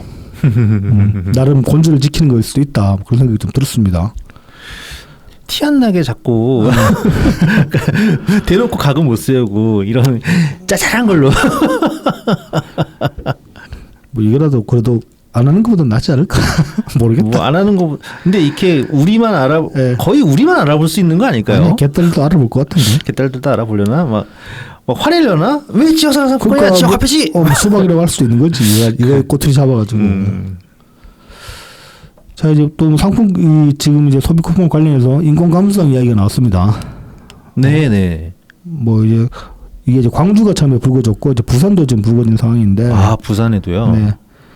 이제 그 현장에서 신청하는 소비 쿠폰 현물카드고 이게 광주에서는 이거를 그 충전 액수에 따라 가지고 색깔을 다르게 구분을 해서 발행을 했어요. 아. 그래서 이제 뭐 15만 원권 색깔 다르고 뭐 30만 원권 색깔 다르고 40만 원권 색깔 다르고 이래 버리니까 그 받은 사람들은 그 40만 원권이면 기초 수급자잖아요. 네 그렇죠.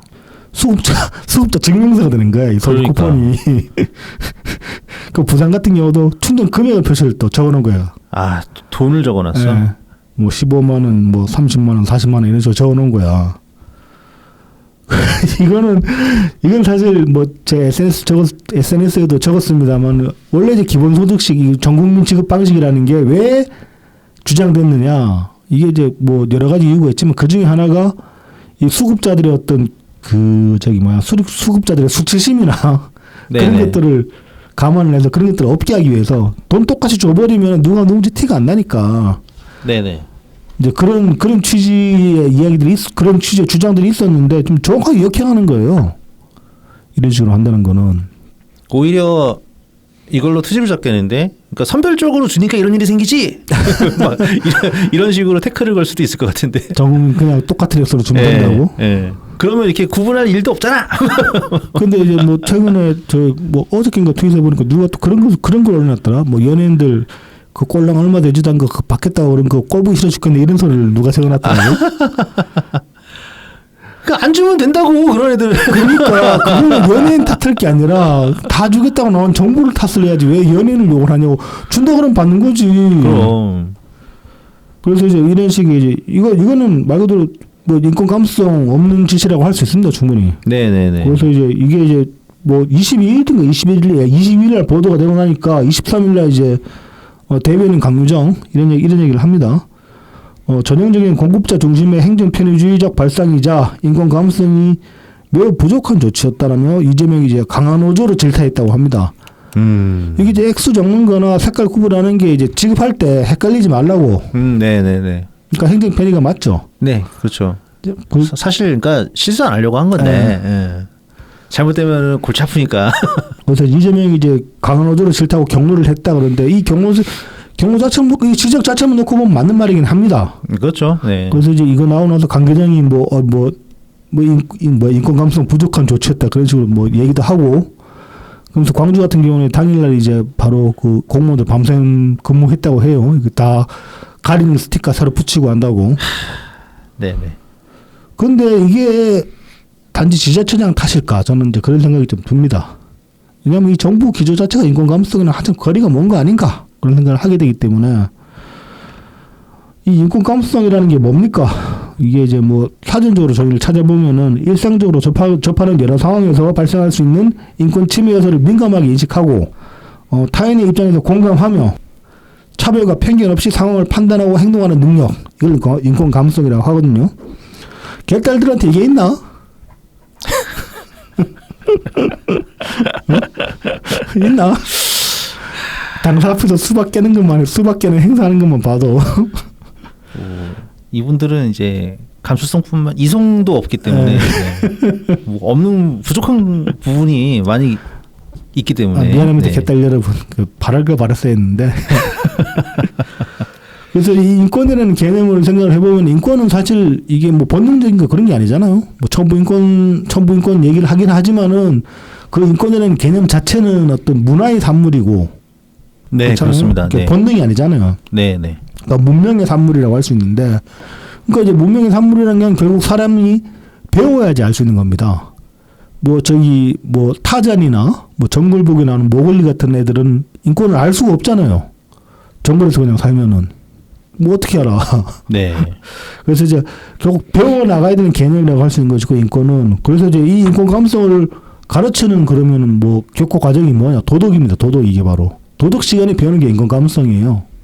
넓게 보면 도덕에서 가르칠 모든 게 인권 감성이라고 할 수 있고, 근데 좀 구분지어서 보면 뭐 에티켓도 있고 그런 건데 에티켓도 사실 따지고 들어가면 인권 감성을 인권 감성을 실현하는 방식이라고 볼 수도 있는 거거든요. 아무튼 이제 그래서 도덕 교육을 통해서 인권 감성을 사람은 배양하게 되는 건데 이 정권이 어떤 정권입니까? 뭐 도덕이 밥 먹여주냐 양이원형이 예전에 그 소리 했죠. 성직자 뽑냐. 네. 그런 소리를 하고 그런 소리가 지지 기반 전반적으로 퍼지면서 다 호응을 얻었던 게 이 정권의 어떤 권력의 기반입니다. 항상 얘기했던 게 뭐 도덕이 밥 먹여주냐 그 말씀 방금 하셨지만 그거 말고도 뭐 도덕보다 뭐 능력 네. 이런 식의 아젠다를 항상 던지면서 마치 이제 뭐 도덕 그 개딸들 충에 따라 아주 어떤 사람들은 이재명이 도덕적인 사람이다라고 주장하는 사람도 있지만은 뭐 그 개딸마다 다르긴 합니다만 또 어떤 개딸은 뭐 도덕성 좀 부족해도 능력이 출중하다, 뭐 행정의 달인이다 이렇게 얘기를 한단 말입니다. 네. 그래서 이 정권 자체가 도덕성을 무시하는 그런 정권이었다 그렇게 볼 수 있는 거잖아요. 그렇죠. 도덕성 무시하는 정권이 무슨 인권 감성을 따져. 근데 이거 자체가 말이 안 되고 웃기는 소리다. 뭐 자진 사퇴하신 네. 그분만 그렇죠. 봐도 그렇죠. 아주 적절한 예가 되죠. 한참 멀죠 인권 감성이라는 거랑은. 네, 그렇죠. 아, 또 그런 식의 법안은 또 많이 발의를 했나 보더라고. 그 이제 뭐 저기 국무총리도 그렇죠 사실. 그 돌아가신 분에 대고 하는 소리만 봐도 네. 어떤 관계였든 간에 그런 식으로 얘기하면 안 되는 건데. 뭐 아무튼 이제 뭐 이 대통령만 봐도 또 뭐 선거 있을 때 어린아이 막 밀치고 자기 뭐 말 예. 연설했는데 밀치고 막 그런 적도 있었고 뭐 저기 벤치에 신발 신고 올라가기도 하고 그 남 생각 안 하는 거잖아. 네, 그렇죠. 뭐 지나가는 여성 그리고 툭 건드리고 막 네. 그거 사실 진짜 그런 거 하나하나가 다 그 어떤 인권이라는 개념 자체가 머릿속에 없는 거라고 볼 수 있는 거거든요.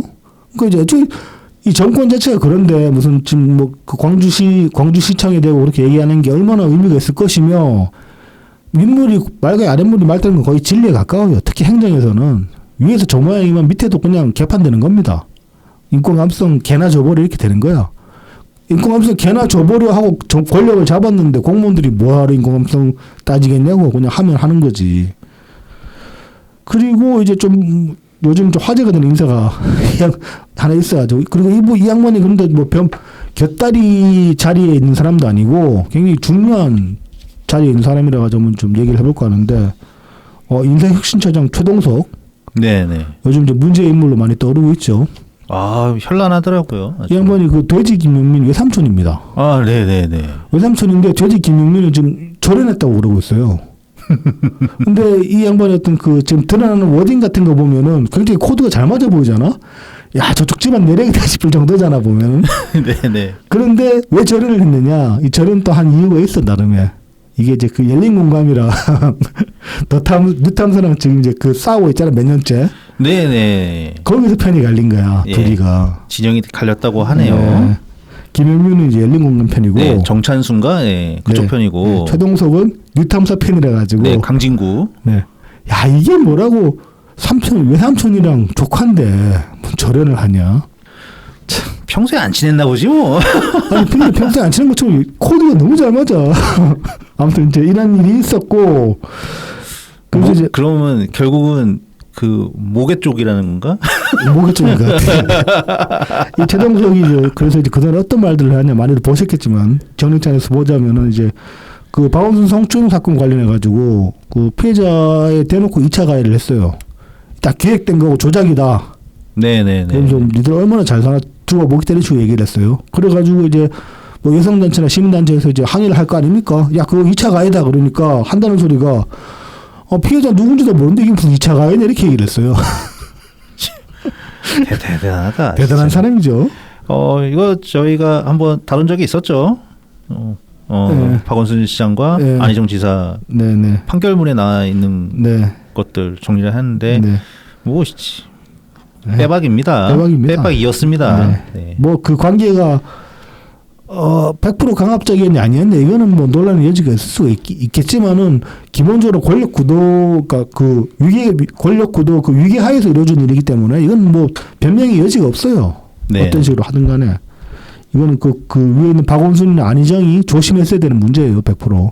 그렇습니다. 어떤 식의 계기로 뭐 어떻게 움직였다고 해서 그건 뭐 말할 필요도 없는 거고. 그리고 이 양반이 또 이재명에 관해서는 정말로 NSO킹 만렙입니다. 만렙. 와, 뭐 지금까지 수많은 사람들이 있었지만 네. 거의 한 번에 압도하는 것 같아요. 네. 5월달에 이제 그 대선 전에 네. 명투브 채널에 나와가지고 민족의 축복이라고 이재명이. 야, 이거는 뭐 저 북조선 인민들 생각나지 않습니까? 네, 그리고 이제 뭐 헌법을 고쳐서라도 한 20년을 해야 된다. 그러니까 와 바로 시진핑 3년임 저리 가라 할 정도로. 그치. 그리고 대장동이 뭐 억울하고 거기서 부활해서 돌아왔다. 라고. 그 와중에 이제 그 인사혁신 처장이니까 이제 강선우 갑질 관련해가지고 국회 나와가지고 이야기한 적이 있어요. 국회 가서 질문을 받았어요. 주진우 의원한테. 네네네. 그러니까 우리 집은 뭐 텔레비도 없고 내가 뉴스 신문도 안 보기 때문에 잘 모릅니다. 난 아무것도 모릅니다. 아니 인사혁신 처장인데 이걸 모르면 어떡해. 인사인데 뭐 이런 소리를 하고 이거 이제 그 어젠가 이것도 나왔는데 이거 저도 이제 블로그 찾아봤거든요. 네네. 이 양반 티스토리 블로그 하시더라고. 아. 검색하면 나옵니다. 그래서 이제 이거 궁금하신 분들 한번 찾아보셔도 되는데 이제 2015년 8월달에 최동석 본인 블로그에 이제 이런 제목의 글을 썼어요. 예쁜 된장녀들의 세계. 된장녀. 되게 오랜만에 듣네요. 된장녀. 이 된장녀라는 워딩이 대략 한 2000년대 초반, 네, 2010년대 네, 네. 이전 그때까지 좀 쓰이다가 아이가 아니다. 이 워딩 너무 나갔다 이렇게 해서 많이 이제 도태된 2015년쯤은 도태됐거든요 이미. 그렇죠, 그렇죠. 그런데 2015년 8월달에 이런 제목의 글을 썼어요. 굉장히 느리다. 이제 내용을 잠깐 보자면은 뭐 이제 그 최동석 씨 여동생의 시가 친척 네, 부자였다고 하는데 이 친척 집안 이야기를 하는 건데 이제 이 친척 집안에 이제 그 남편이 굉장히 이제 자수성가형 타입이었다고 합니다. 그래서 굉장히 이제 크게 성공을 거둬가지고 청담동에 저택을 살 정도로 크게 성공을 거뒀는데 그렇게 성공을 거두고 이제 병으로 사망을 했어요. 근데 이 집 부인이 이 최동석 표현을 빌려서 말하자면 된장녀라고 합니다. 그래서 남편 죽고 나니까 이제 막 가산탕진을 조금씩 찔끔찔끔 하기 시작했대. 막 차도 좋은 거 갑자기 고급차 사고 막 명품을 하나씩 사 모으기 시작하더래. 근데 그런 와중에 이 집 아들이 그 서울에서 통학버스를 타고 다니는 대학교 출신가 뭐 아마 강원도 쪽에 있는 대학 같은데 느낌상. 아, 그 경부선 쪽에도 좀 몇 개 있습니다. 그러니까 이제 네, 아무튼 네. 이제 그런 대학을 다니는 사람인데 결혼을 최동석의 편을 빌리자면 황신에 뺨치는 미모를 가진 여성과 결혼했다고 합니다. 그런데 이 황신에 뺨치는 미모를 가진 여성도 된장녀라는 거예요. 최동석 표현을 빌리자면은 역시나. 그래서 이제 시어머니가 된장녀고 며느리가 된장녀인데 둘은 서로를 알아보더라. 고부간의 죽이 되게 네. 잘 맞았다. 잘 맞아가지고 둘이 이제 완전 연결돼가지고 본격적으로 가산탕진을 하기 시작했다는 거예요. 그때부터. 네. 그래서 막 애들 유치원 비싼데 보내는 것부터 해가지고 막 돈을 있는 듯이 펑펑 쓰더니만은 20년 좀 더 지나가지고 완전 폭삭 망했다 그 집안이 이런 내용이에요. 블로그 글이. 그러면서 이렇게 얘기를 합니다. 뭐 혹시 내 아들도 이런 여자를 좋아할까봐 아니 데려올까봐 걱정입니다. 우리는 그럴 재산이 없으니까 안심해도 될 일이 아닙니다. 적은 스케일의 된장녀들도 아주 많기 때문입니다. 그래서 아들에게는 이런 말을 자주 합니다. 첫째, 예쁜 여자들은 반드시 얼굴값을 내라고 할 것이므로 항상 조심해라. 둘째, 된장기가 있는 여자들 인간들은 소위 명품에 기웃거린다는 사실을 명심해라. 이런 글을 썼어요. 아니, 너무 후져 일단 인식이. 그리고 뭐 예쁜 남자든 예쁜 여자든 간에 뭐 얼굴값하고 할 수 있어요. 근데 감당하고 만나는 거 아닙니까? 만나는 사람들은 그 감당 안 되면 뭐 관두면 되는 거지. 뭘 이거를 이따위로 얘기를 하고 있고 된장은 무슨 된장이야. 서로 어쨌든 간에 서로 간에 합의가 됐으니까 하는 것들인데 뭔 된장 이러고 있는데 이런 사람이 아무튼 지금 이 정부의 인사혁신위원장이라 이거예요. 그러면은 이 인사 기준에서는 뭐 도덕이나 인권 감성은 거의 고려되지 않는다고 봐야 되는 겁니다. 그렇잖아요. 그렇죠. 그러니까 행정부 내각이 어떤 그 인사 원칙에서 도덕이나 인권 감성이 제외되는 상황인데 무슨 그 지자체 행정 편의주의를 가지고 인권 감성 없다고 비판하는 말이 얼마나 진정성 있게 와닿겠냐고. 이 양반이 말이죠. 네. 뭐 또 자기가 무슨 그 이 사람에 대한 어떤 능력치를 점수를 많이 매겼지. 매기는 뭐 그런 거를 자기 스스로 개발을 해가지고 막 네. 점수를 매겼다고 하는데 그러면서 막 뭐 문재인 전 대통령 같은 경우에 막 마이너스 70점. 마이너스 70점 뭐 이런 식이고 이재명이 96점 이러잖아. 네. 그다음에 근데 웃긴 게 그다음에 이재명 96점, 추미애도 뭐 한 70몇 점, 송영길도 뭐 60몇 점인가. 그 김영민은 코드가 정말 잘 맞았어. 그러니까 1, 2, 3가 이재명, 추미애, 송영길이야. 상급인데요? 아유. 그러면서 뭐 그런 얘기 했다잖아요. 그 문재인 정부 때 그 인사 7대 원칙 네. 이런 거 하등 쓸모없는 거라 이런 것 때문에 네. 오히려 더 능력 없는 애들만 들어온다. 네. 뭐 문재인 대통령 닮은 뭐 그 쓸모없는 것들만 막 들어와가지고 그렇죠. 문재인 정부가 그 모양이었다 네. 막 이런 식으로 했다잖아요 말을. 네. 하여튼 어디서 꼭 지 같은 것만. 그 도덕성이나 어떤 인권 감성, 그러니까 그런 어떤 기본적인 원칙조차 무시하는 인사의 전형적인 사례가 강기정입니다, 바로. 그래서 그 강기정이 한 짓거리가 하는 행정의 어떤 능력이라는 게 이 소비 쿠폰 색깔별로 발행한 거 이런 거예요. 네, 실력이 쥐뿔도 없는 거지, 사실은. 그렇습니다. 자, 그리고 뭐 이어서 이제 이 소비 쿠폰 관련해가지고 좀 국무회의에서 한 얘기가 좀 앞뒤가 이게 맞나 싶어가지고 가져와 봤는데 22일 날 이런 얘기 합니다. 이제 그러면 수박 타령. 네네. 뭐 고기 타령, 그래서 소비 쿠폰으로 이제 소비 쿠폰 주면 이걸로 사 먹겠다 그런 얘기들이 나오는데 뭐 있는 사람들한테 이상한 얘기로 들리겠지만 우리 국민들의 대체적인 삶이 이렇다. 그래서 이제 관계 부처들은 지금 소비 쿠폰의 위치가 어떤 것인지 알 것이다. 뭐 그렇게 얘기를 했는데 23일 기사를 하나를 보면 이런 기사가 있어요. 이제 뉴스 기사인데 소비 쿠폰으로 편의점에서 위스키 먹고 워치 살라 정부 자제령 그래가지고 내용이 뭐냐면 편의점 그 업계 관계자들 행안부에서 초대를 해가지고 이제 간담회를 하면서 뭐 위스키 특히 이제 위스키나 뭐 이제 워치를 예로 들어가지고 요 관련해서 뭐 저희 소비 쿠폰 연계하는 이벤트 같은 거 하지 말아 달라 이렇게 이제 얘기를 했다고 합니다. 워치를 왜 보통 편의점에서 뭐 스마트워치를 잘 안 팔잖아요.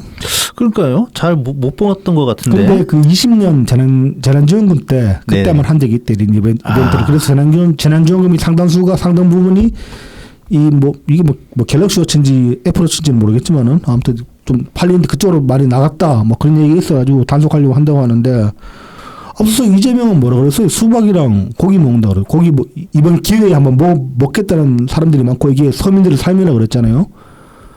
수박 그 소고기랑 위스키가 달라? 다 그냥 평소에 사 먹기 힘든 것들과 마찬가지 아니야? 이제 위스키 같은 경우는 그 위스키 종류에 따라서 그 외제 위스키 같은 경우는 이제 조금 그렇지. 외국으로 돈이 나간다고.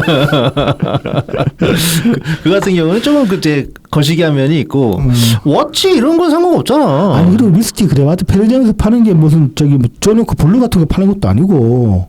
그런 거 못 먹죠. 그러니까 그래봤자 보급형 위스키 10만 원 미만으로 그런 것도 파는데. 그렇죠. 예. 얼마나 사 먹는다고 이런 것까지 쪼잔하게 얘기를 하냐고. 어쨌든 아니 편의점 사장님은 좋은 거 아닙니까? 그렇죠. 예. 예.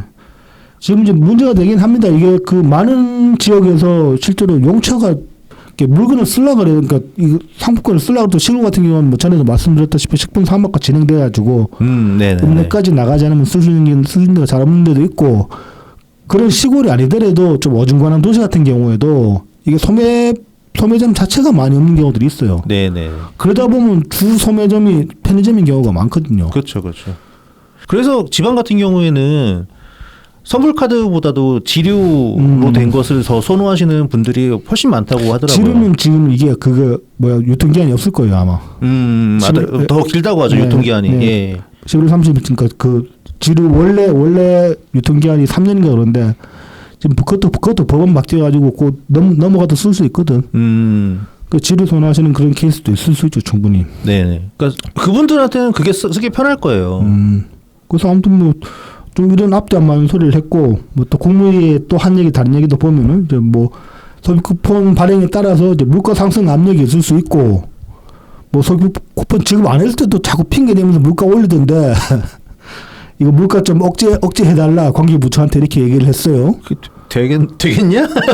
오늘 지금 시중에 이번에 소비 쿠폰이나 뭐 영화 그 문화랑 해가지고 한 15조 푸나 뭐 그 정도 풀잖아요 지금 당장에. 네네네. 시중에 돈을 그렇게 풀어놓고 물가 잡으러 가면 어떻게 잡냐고 대체. 아니 그러니까 그 사람들이 올려서 판다고 하고 네. 그 올린 가격에 그냥 뭐 그래 내가 그 가격에서 그럼 살다 해서 사면은 그렇게 해서 거래가 이루어지면 그게 물가 오른 겁니다. 그건 끝입니다. 예. 네. 근데 그거를 올리지 못하게 그러니까 뭐 책 같은 거야 도서 정가제니까 어떻게 뭐 붙들어 맨다고 하지만 다른 것들이 뭐 되겠냐고. 뭐 소비 쿠폰 발행 전부터 소고기 출하 시기 늦춘다 그런 얘기 나왔었고. 예, 그렇죠. 그리고 소비 쿠폰 지금 발행하고 나서 나온 기사 중에 보면 학원 같은 경우에 학원비 올리는 학원들이 나왔다. 그런 얘기 있습니다. 뭐 이거 억제하라고 말만 하는 거지 사실상 실행 의지가 있는지도 의심스럽고 앞뒤가 안 맞는 소리를 하고 있는 겁니다. 돈 풀었으면 그 물가 오르는 거는 감수해야 되는 거지. 그렇죠. 근데 확실히 이제 이 사람들이 경험이 있어서 그런지 네. 특히 이제 판매자들도 네. 재난지원금에 대해서 이제 경험치가 뭐 생기다 보니까는 뭐 더 반응이 빠르네. 그렇죠. 예.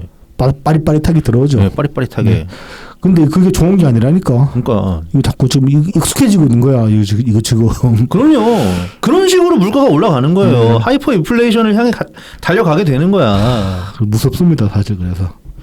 자, 그리고 이제 뭐 사각지대 이야기도 했습니다. 혹여라도 뭐 지급 대상에서 일부 누락되는 일이 발생하지 않도록 사각지대가 최소화되도록 지방 정부들을 동의해 달라 이렇게 얘기를 했는데 지금 관련 기사 나온 거 보면은 이 노숙인 분들 특히 이분들이 이제 특히 크게 이제 두 부류로 볼 수 있는데 중도는 말소된 분들이 있고 그다음에 말소는 안 됐는데 주소지랑 사는 곳이 다를 수밖에 없잖아요. 노숙하니까. 그렇죠. 그런 경우들이 있는데 지금 이 소비 쿠폰 같은 경우에 주소지 기준으로 발행을 하잖아요. 그렇죠. 네. 그럼 말소되신 분들은 아예 못 받는 거고 말소가 안 됐다고 해도 그러니까 말소가 안 된 분들은 받을 수는 있지만 쓸 수가 없는 거예요. 어떤 경우에는.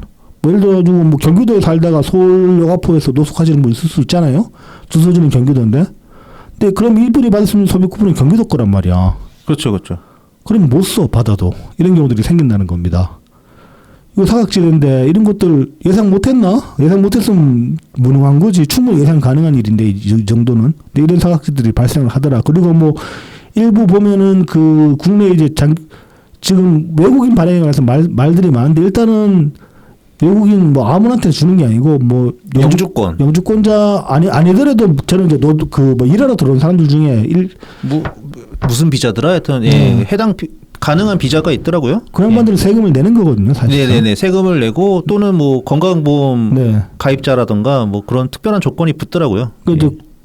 실제로 세금을 내기 때문에 그 양반들한테 주는 거 가지고 뭐라 할 수는 없다고 생각하는데 근데 뭐 그 와중에도 좀 걸러지는 경우들이 있더라고 보니까. 뭐 이제 트위터 사기에서는 보니까 일본인인데 국내에 장기 체류하면서 이제 업무상 들어와 있는 분인데 이분 같은 경우도 못 받았다. 근데 이제 사람들이 많이 반감을 갖는 게 아니 짱깨들은 다 주면서 일본 사람 차별해나 뭐 그런 얘기도 하던데. 근데 중국인도 이게 알려진 것처럼 다 받는 게 아니에요. 다 받는 건 아닐 거고 저는 그 과정에 좀 가짜로 섞여 있는 것 같긴 해요. 예, 섞여 있는 것 같아요. 좀 많이 과장된 것 같아요. 예.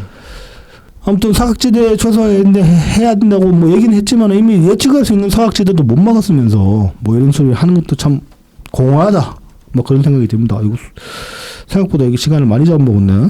네. 그걸 하다 보니까 좀 관세 얘기 해야 되는데. 네, 관세 얘기를 빠르게 네. 잘 해보죠. 네. 해봅시다. 한 15분 컷해야 네. 될 것 같은데. 네. 빡세다. 예. 자, 최근에 이제 일본이 미국과 갑자기 관세 협상에 타결이 됐습니다. 네, 15%. 네, 그래서 원래 25% 우리랑 똑같이 사이좋게 25% 처먹기로 했는데 15%까지 깎았다. 네. 대신에 이제 뭐 자동차랑 그 미국산 자동차, 네. 그다음에 미국산 쌀, 네. 뭐 이런 농산물들 좀 개방 좀 하고 네. 이제 그러기로 했다 그래서 이야 되게 선방했다. 남양세했다. 야, 네. 일본 역시 일본 대단한데 막 네. 이런 분위기가 있었단 말이죠. 잠깐 있었죠. 네, 잠깐 있었죠. 근데 이게 있었어요. 일본은 미국에 5,500억 달러 대미 투자를 한다. 자, 그러면서 이제 그 트럼프가 이렇게 트루스 소셜에다가 막 올린 거 보면은 그 400억 달러 이렇게 표시된 거 쓱쓱 긋고 이거 네, 550으로 바꾼 뭐 그거 자기가 막 자랑하면서 올린 거 있어요. 이 내용이 뭐냐면 그게 이제 이 투자 금액입니다. 그래서 그 미국에서 발행하는 미주 중앙일보 이제 내용을 좀 보면은 러트닉 상무장관이 이제 블룸버그 TV와의 인터뷰에서 얘기를 한 겁니다. 이게 말도 안 되는 되게 황당한 투자인데 일본은 미국에 프로젝트 선정 권한을 줄 것. 이게 뭐냐면은 보통 투자를 하면은 자기가 분야에다가 그치. 투자를 하는 거지. 내가 하고 싶은 데다 투자를 해야지. 네. 근데 이건 그게 아니라는 거죠. 미국에 투자를 하는데 일본은 돈을 내고 네. 투자처는 미국이 고르세요. 네, 미국 정부가 말하자면 미국 정부의 돈을 맡기는 거나 마찬가지인 거죠. 그러면서 이렇게 예를 든 게 뭐 트럼프 대통령이 미국에서 항생제를 만들자 그렇게 하면은 일본은 일단 자금을 댄다. 그다음에 그래서 미국한테 주면은 이제 미국에서 이제 어느 운영 사업자한테 돈을 줄 것인지 정하고 그다음에 이제 뭐 이윤이 발생을 할 거 아닙니까? 네. 이익의 90%는 미국이 갖고 10%는 일본이 가질 거다.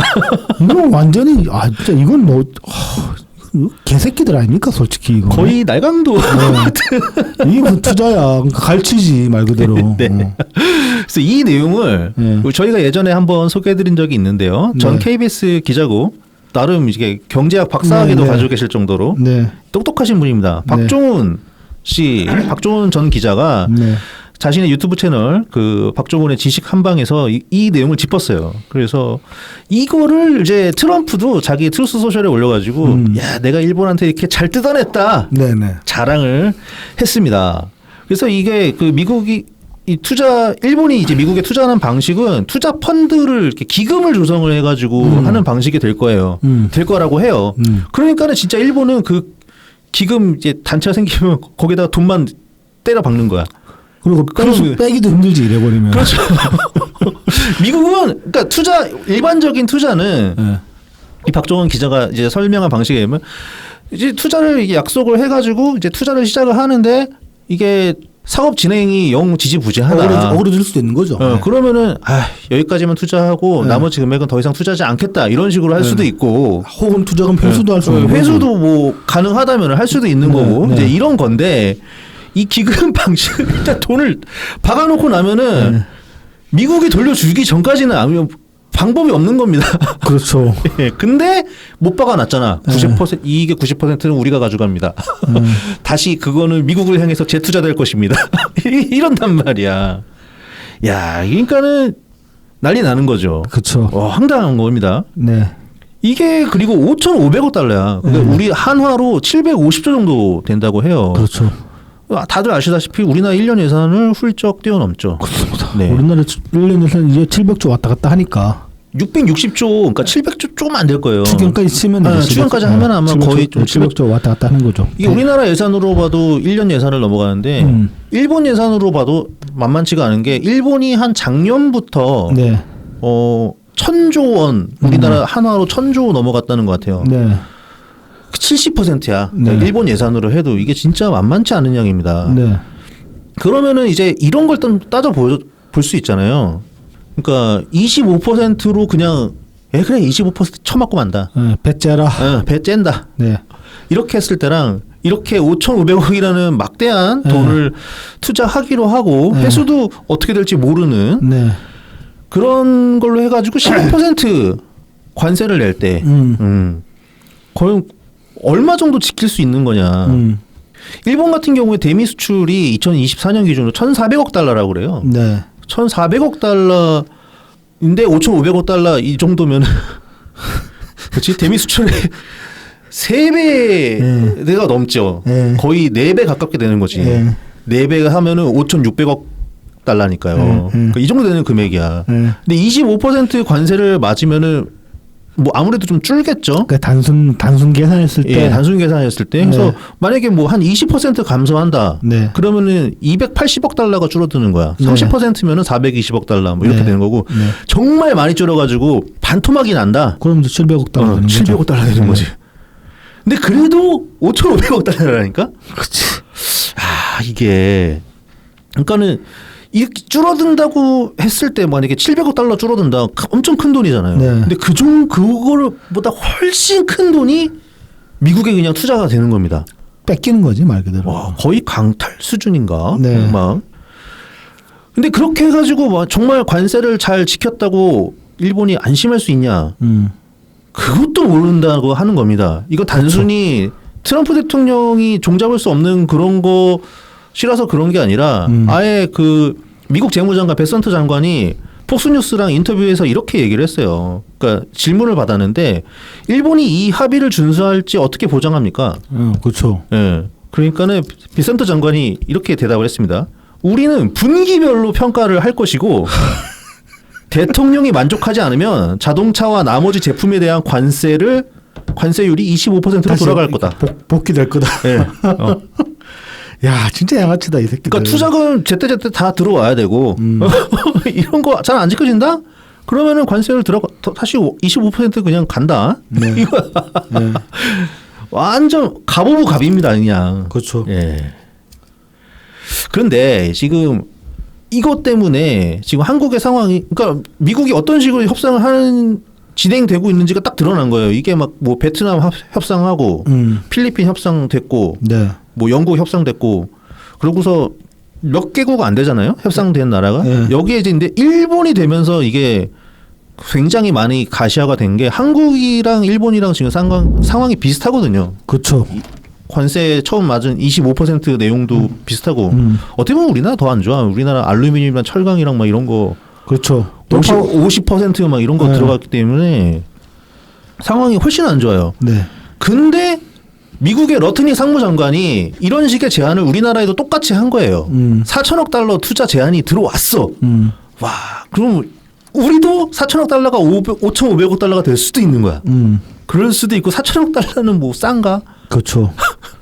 지금 우리나라 현재 알려진 그 한국 10대 기업의 네. 대략적인 미국 투자 계획이 있습니다. 바이든 때부터도 사실 많이 진행이 되었던 상황인데 그 전에 그 트럼프 1기 행정부 때도 현대자동차 같은 경우는 투자 계획을 발표하면서 트럼프 대통령 앞에서 그 정의선 회장이 그렇죠. 발표를 했었다고요. 네네. 굉장히 인상적인 장면이었다고요. 트럼프 되게 좋아하고 아유 그럼요. 그랬는데 트럼프 따봉도 막 하고 네. 그랬단 말이야. 네.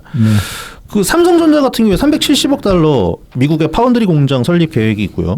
현대자동차는 그전 거랑 별개로 또 잡혔는지 모르겠는데 210억 달러 네. 얘기 있습니다. 네. SK 하이닉스 요새 돈 잘 벌고 있죠.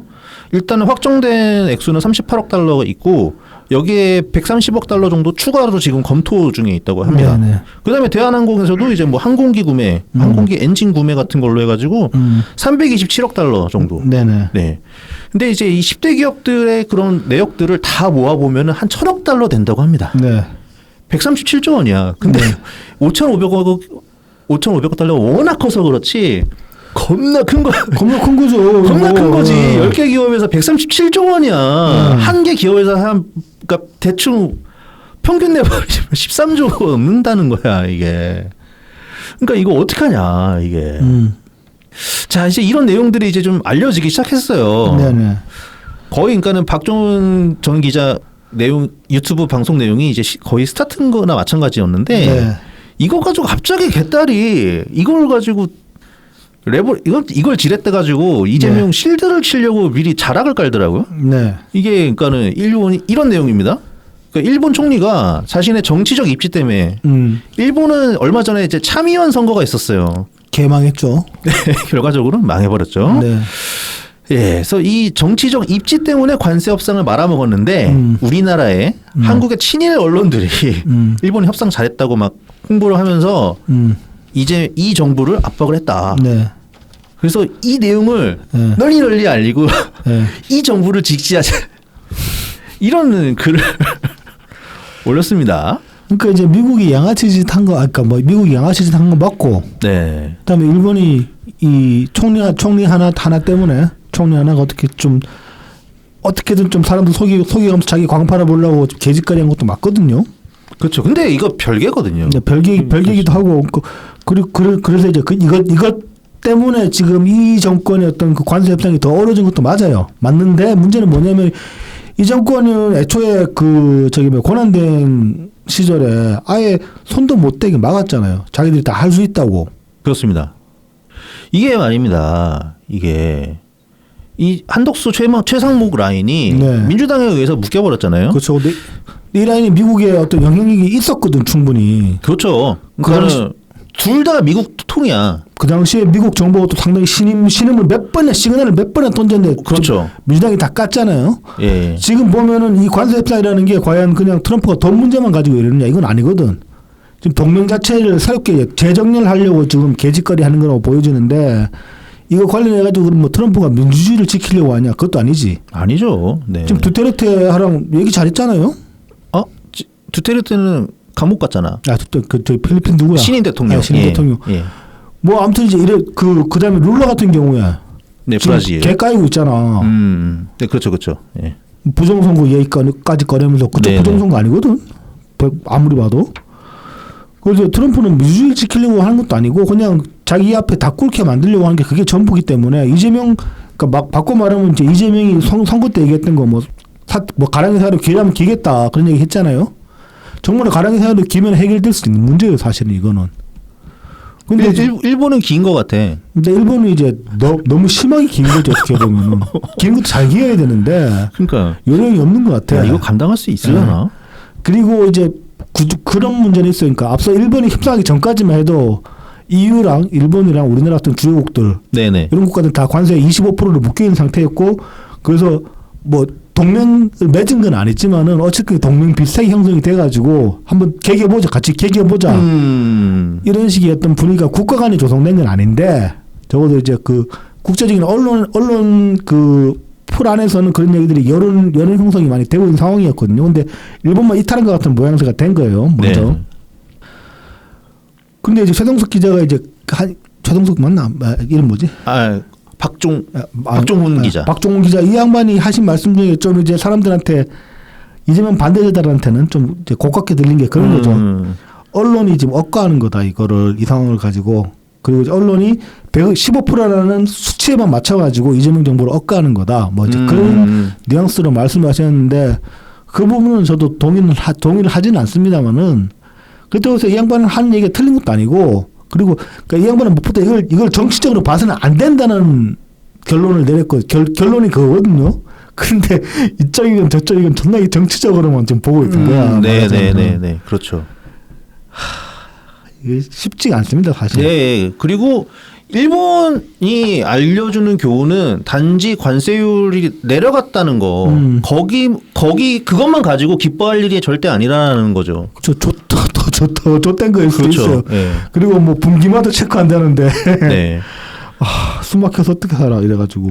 근데 제가 이제 약간 복기를 하다가 이게 그 민주당이 어떻게 한덕수 최상목 라인을 묶었냐. 사실 이 손발이 묶이고서 둘 다 뛰쳐나간 거거든요. 네. 시점이 그렇게 돼요. 이게 4월 말에 있었던 일인데 4월 29일 네. 이 정도인데 그때 그 베선트 미국 장관이 백악관 브리핑에서 네. 이제 한국, 일본 뭐 이런 아시아 국가들이랑 좀 협상이 잘 진행되고 있냐, 네. 뭐 이런 질문에 대해서 대답을 하는 과정에서 이런 내용이 나왔어요. 이들 정부는 미국과의 협상을 성공적으로 진행했음을 보여주기 위해 선거 전에 우리나라 같은 경우는 대선, 일본 같은 경우는 참의원 선거. 네네. 그래서 선거 전에 무역 협상 틀을 마련하기를 원하고 있다. 우리는 미국은 그들이 실제 협상 테이블로 와서 이 문제를 해결하고 난 뒤 선거 운동을 하려는 의지가 더 강하다는 것을 확인하고 있다. 이렇게 대답을 했어요. 이 내용을 가지고 민주당이랑 뭐 몇 개 뭐 이렇게 언론사에서 한덕수 최상목이 졸속 협상을 해가지고 이거를 선거에 끌어 써먹으려고 한다 이렇게 공격을 해서 손발을 묶어버린 거예요. 그렇죠. 근데 미국이 원한 건 그게 아니었거든. 오히려 이때 선제적으로 나와가지고 지금보다 덜 가혹한 조건으로 협상을 어느 정도 초안이라도 만들어 놨으면은 지금 이 꼬라지까지 안 갔을 가능성이 커요. 예, 그랬을 가능성이 굉장히 크고요. 네. 그리고 베선트 장관이 이때 이 대답한 거는 그냥 협상이 잘 이루어지고 있다라는 것을 좀 과장되게 표현한 것이나 마찬가지예요. 이거는 확인되지 않은 부분이야. 그렇죠.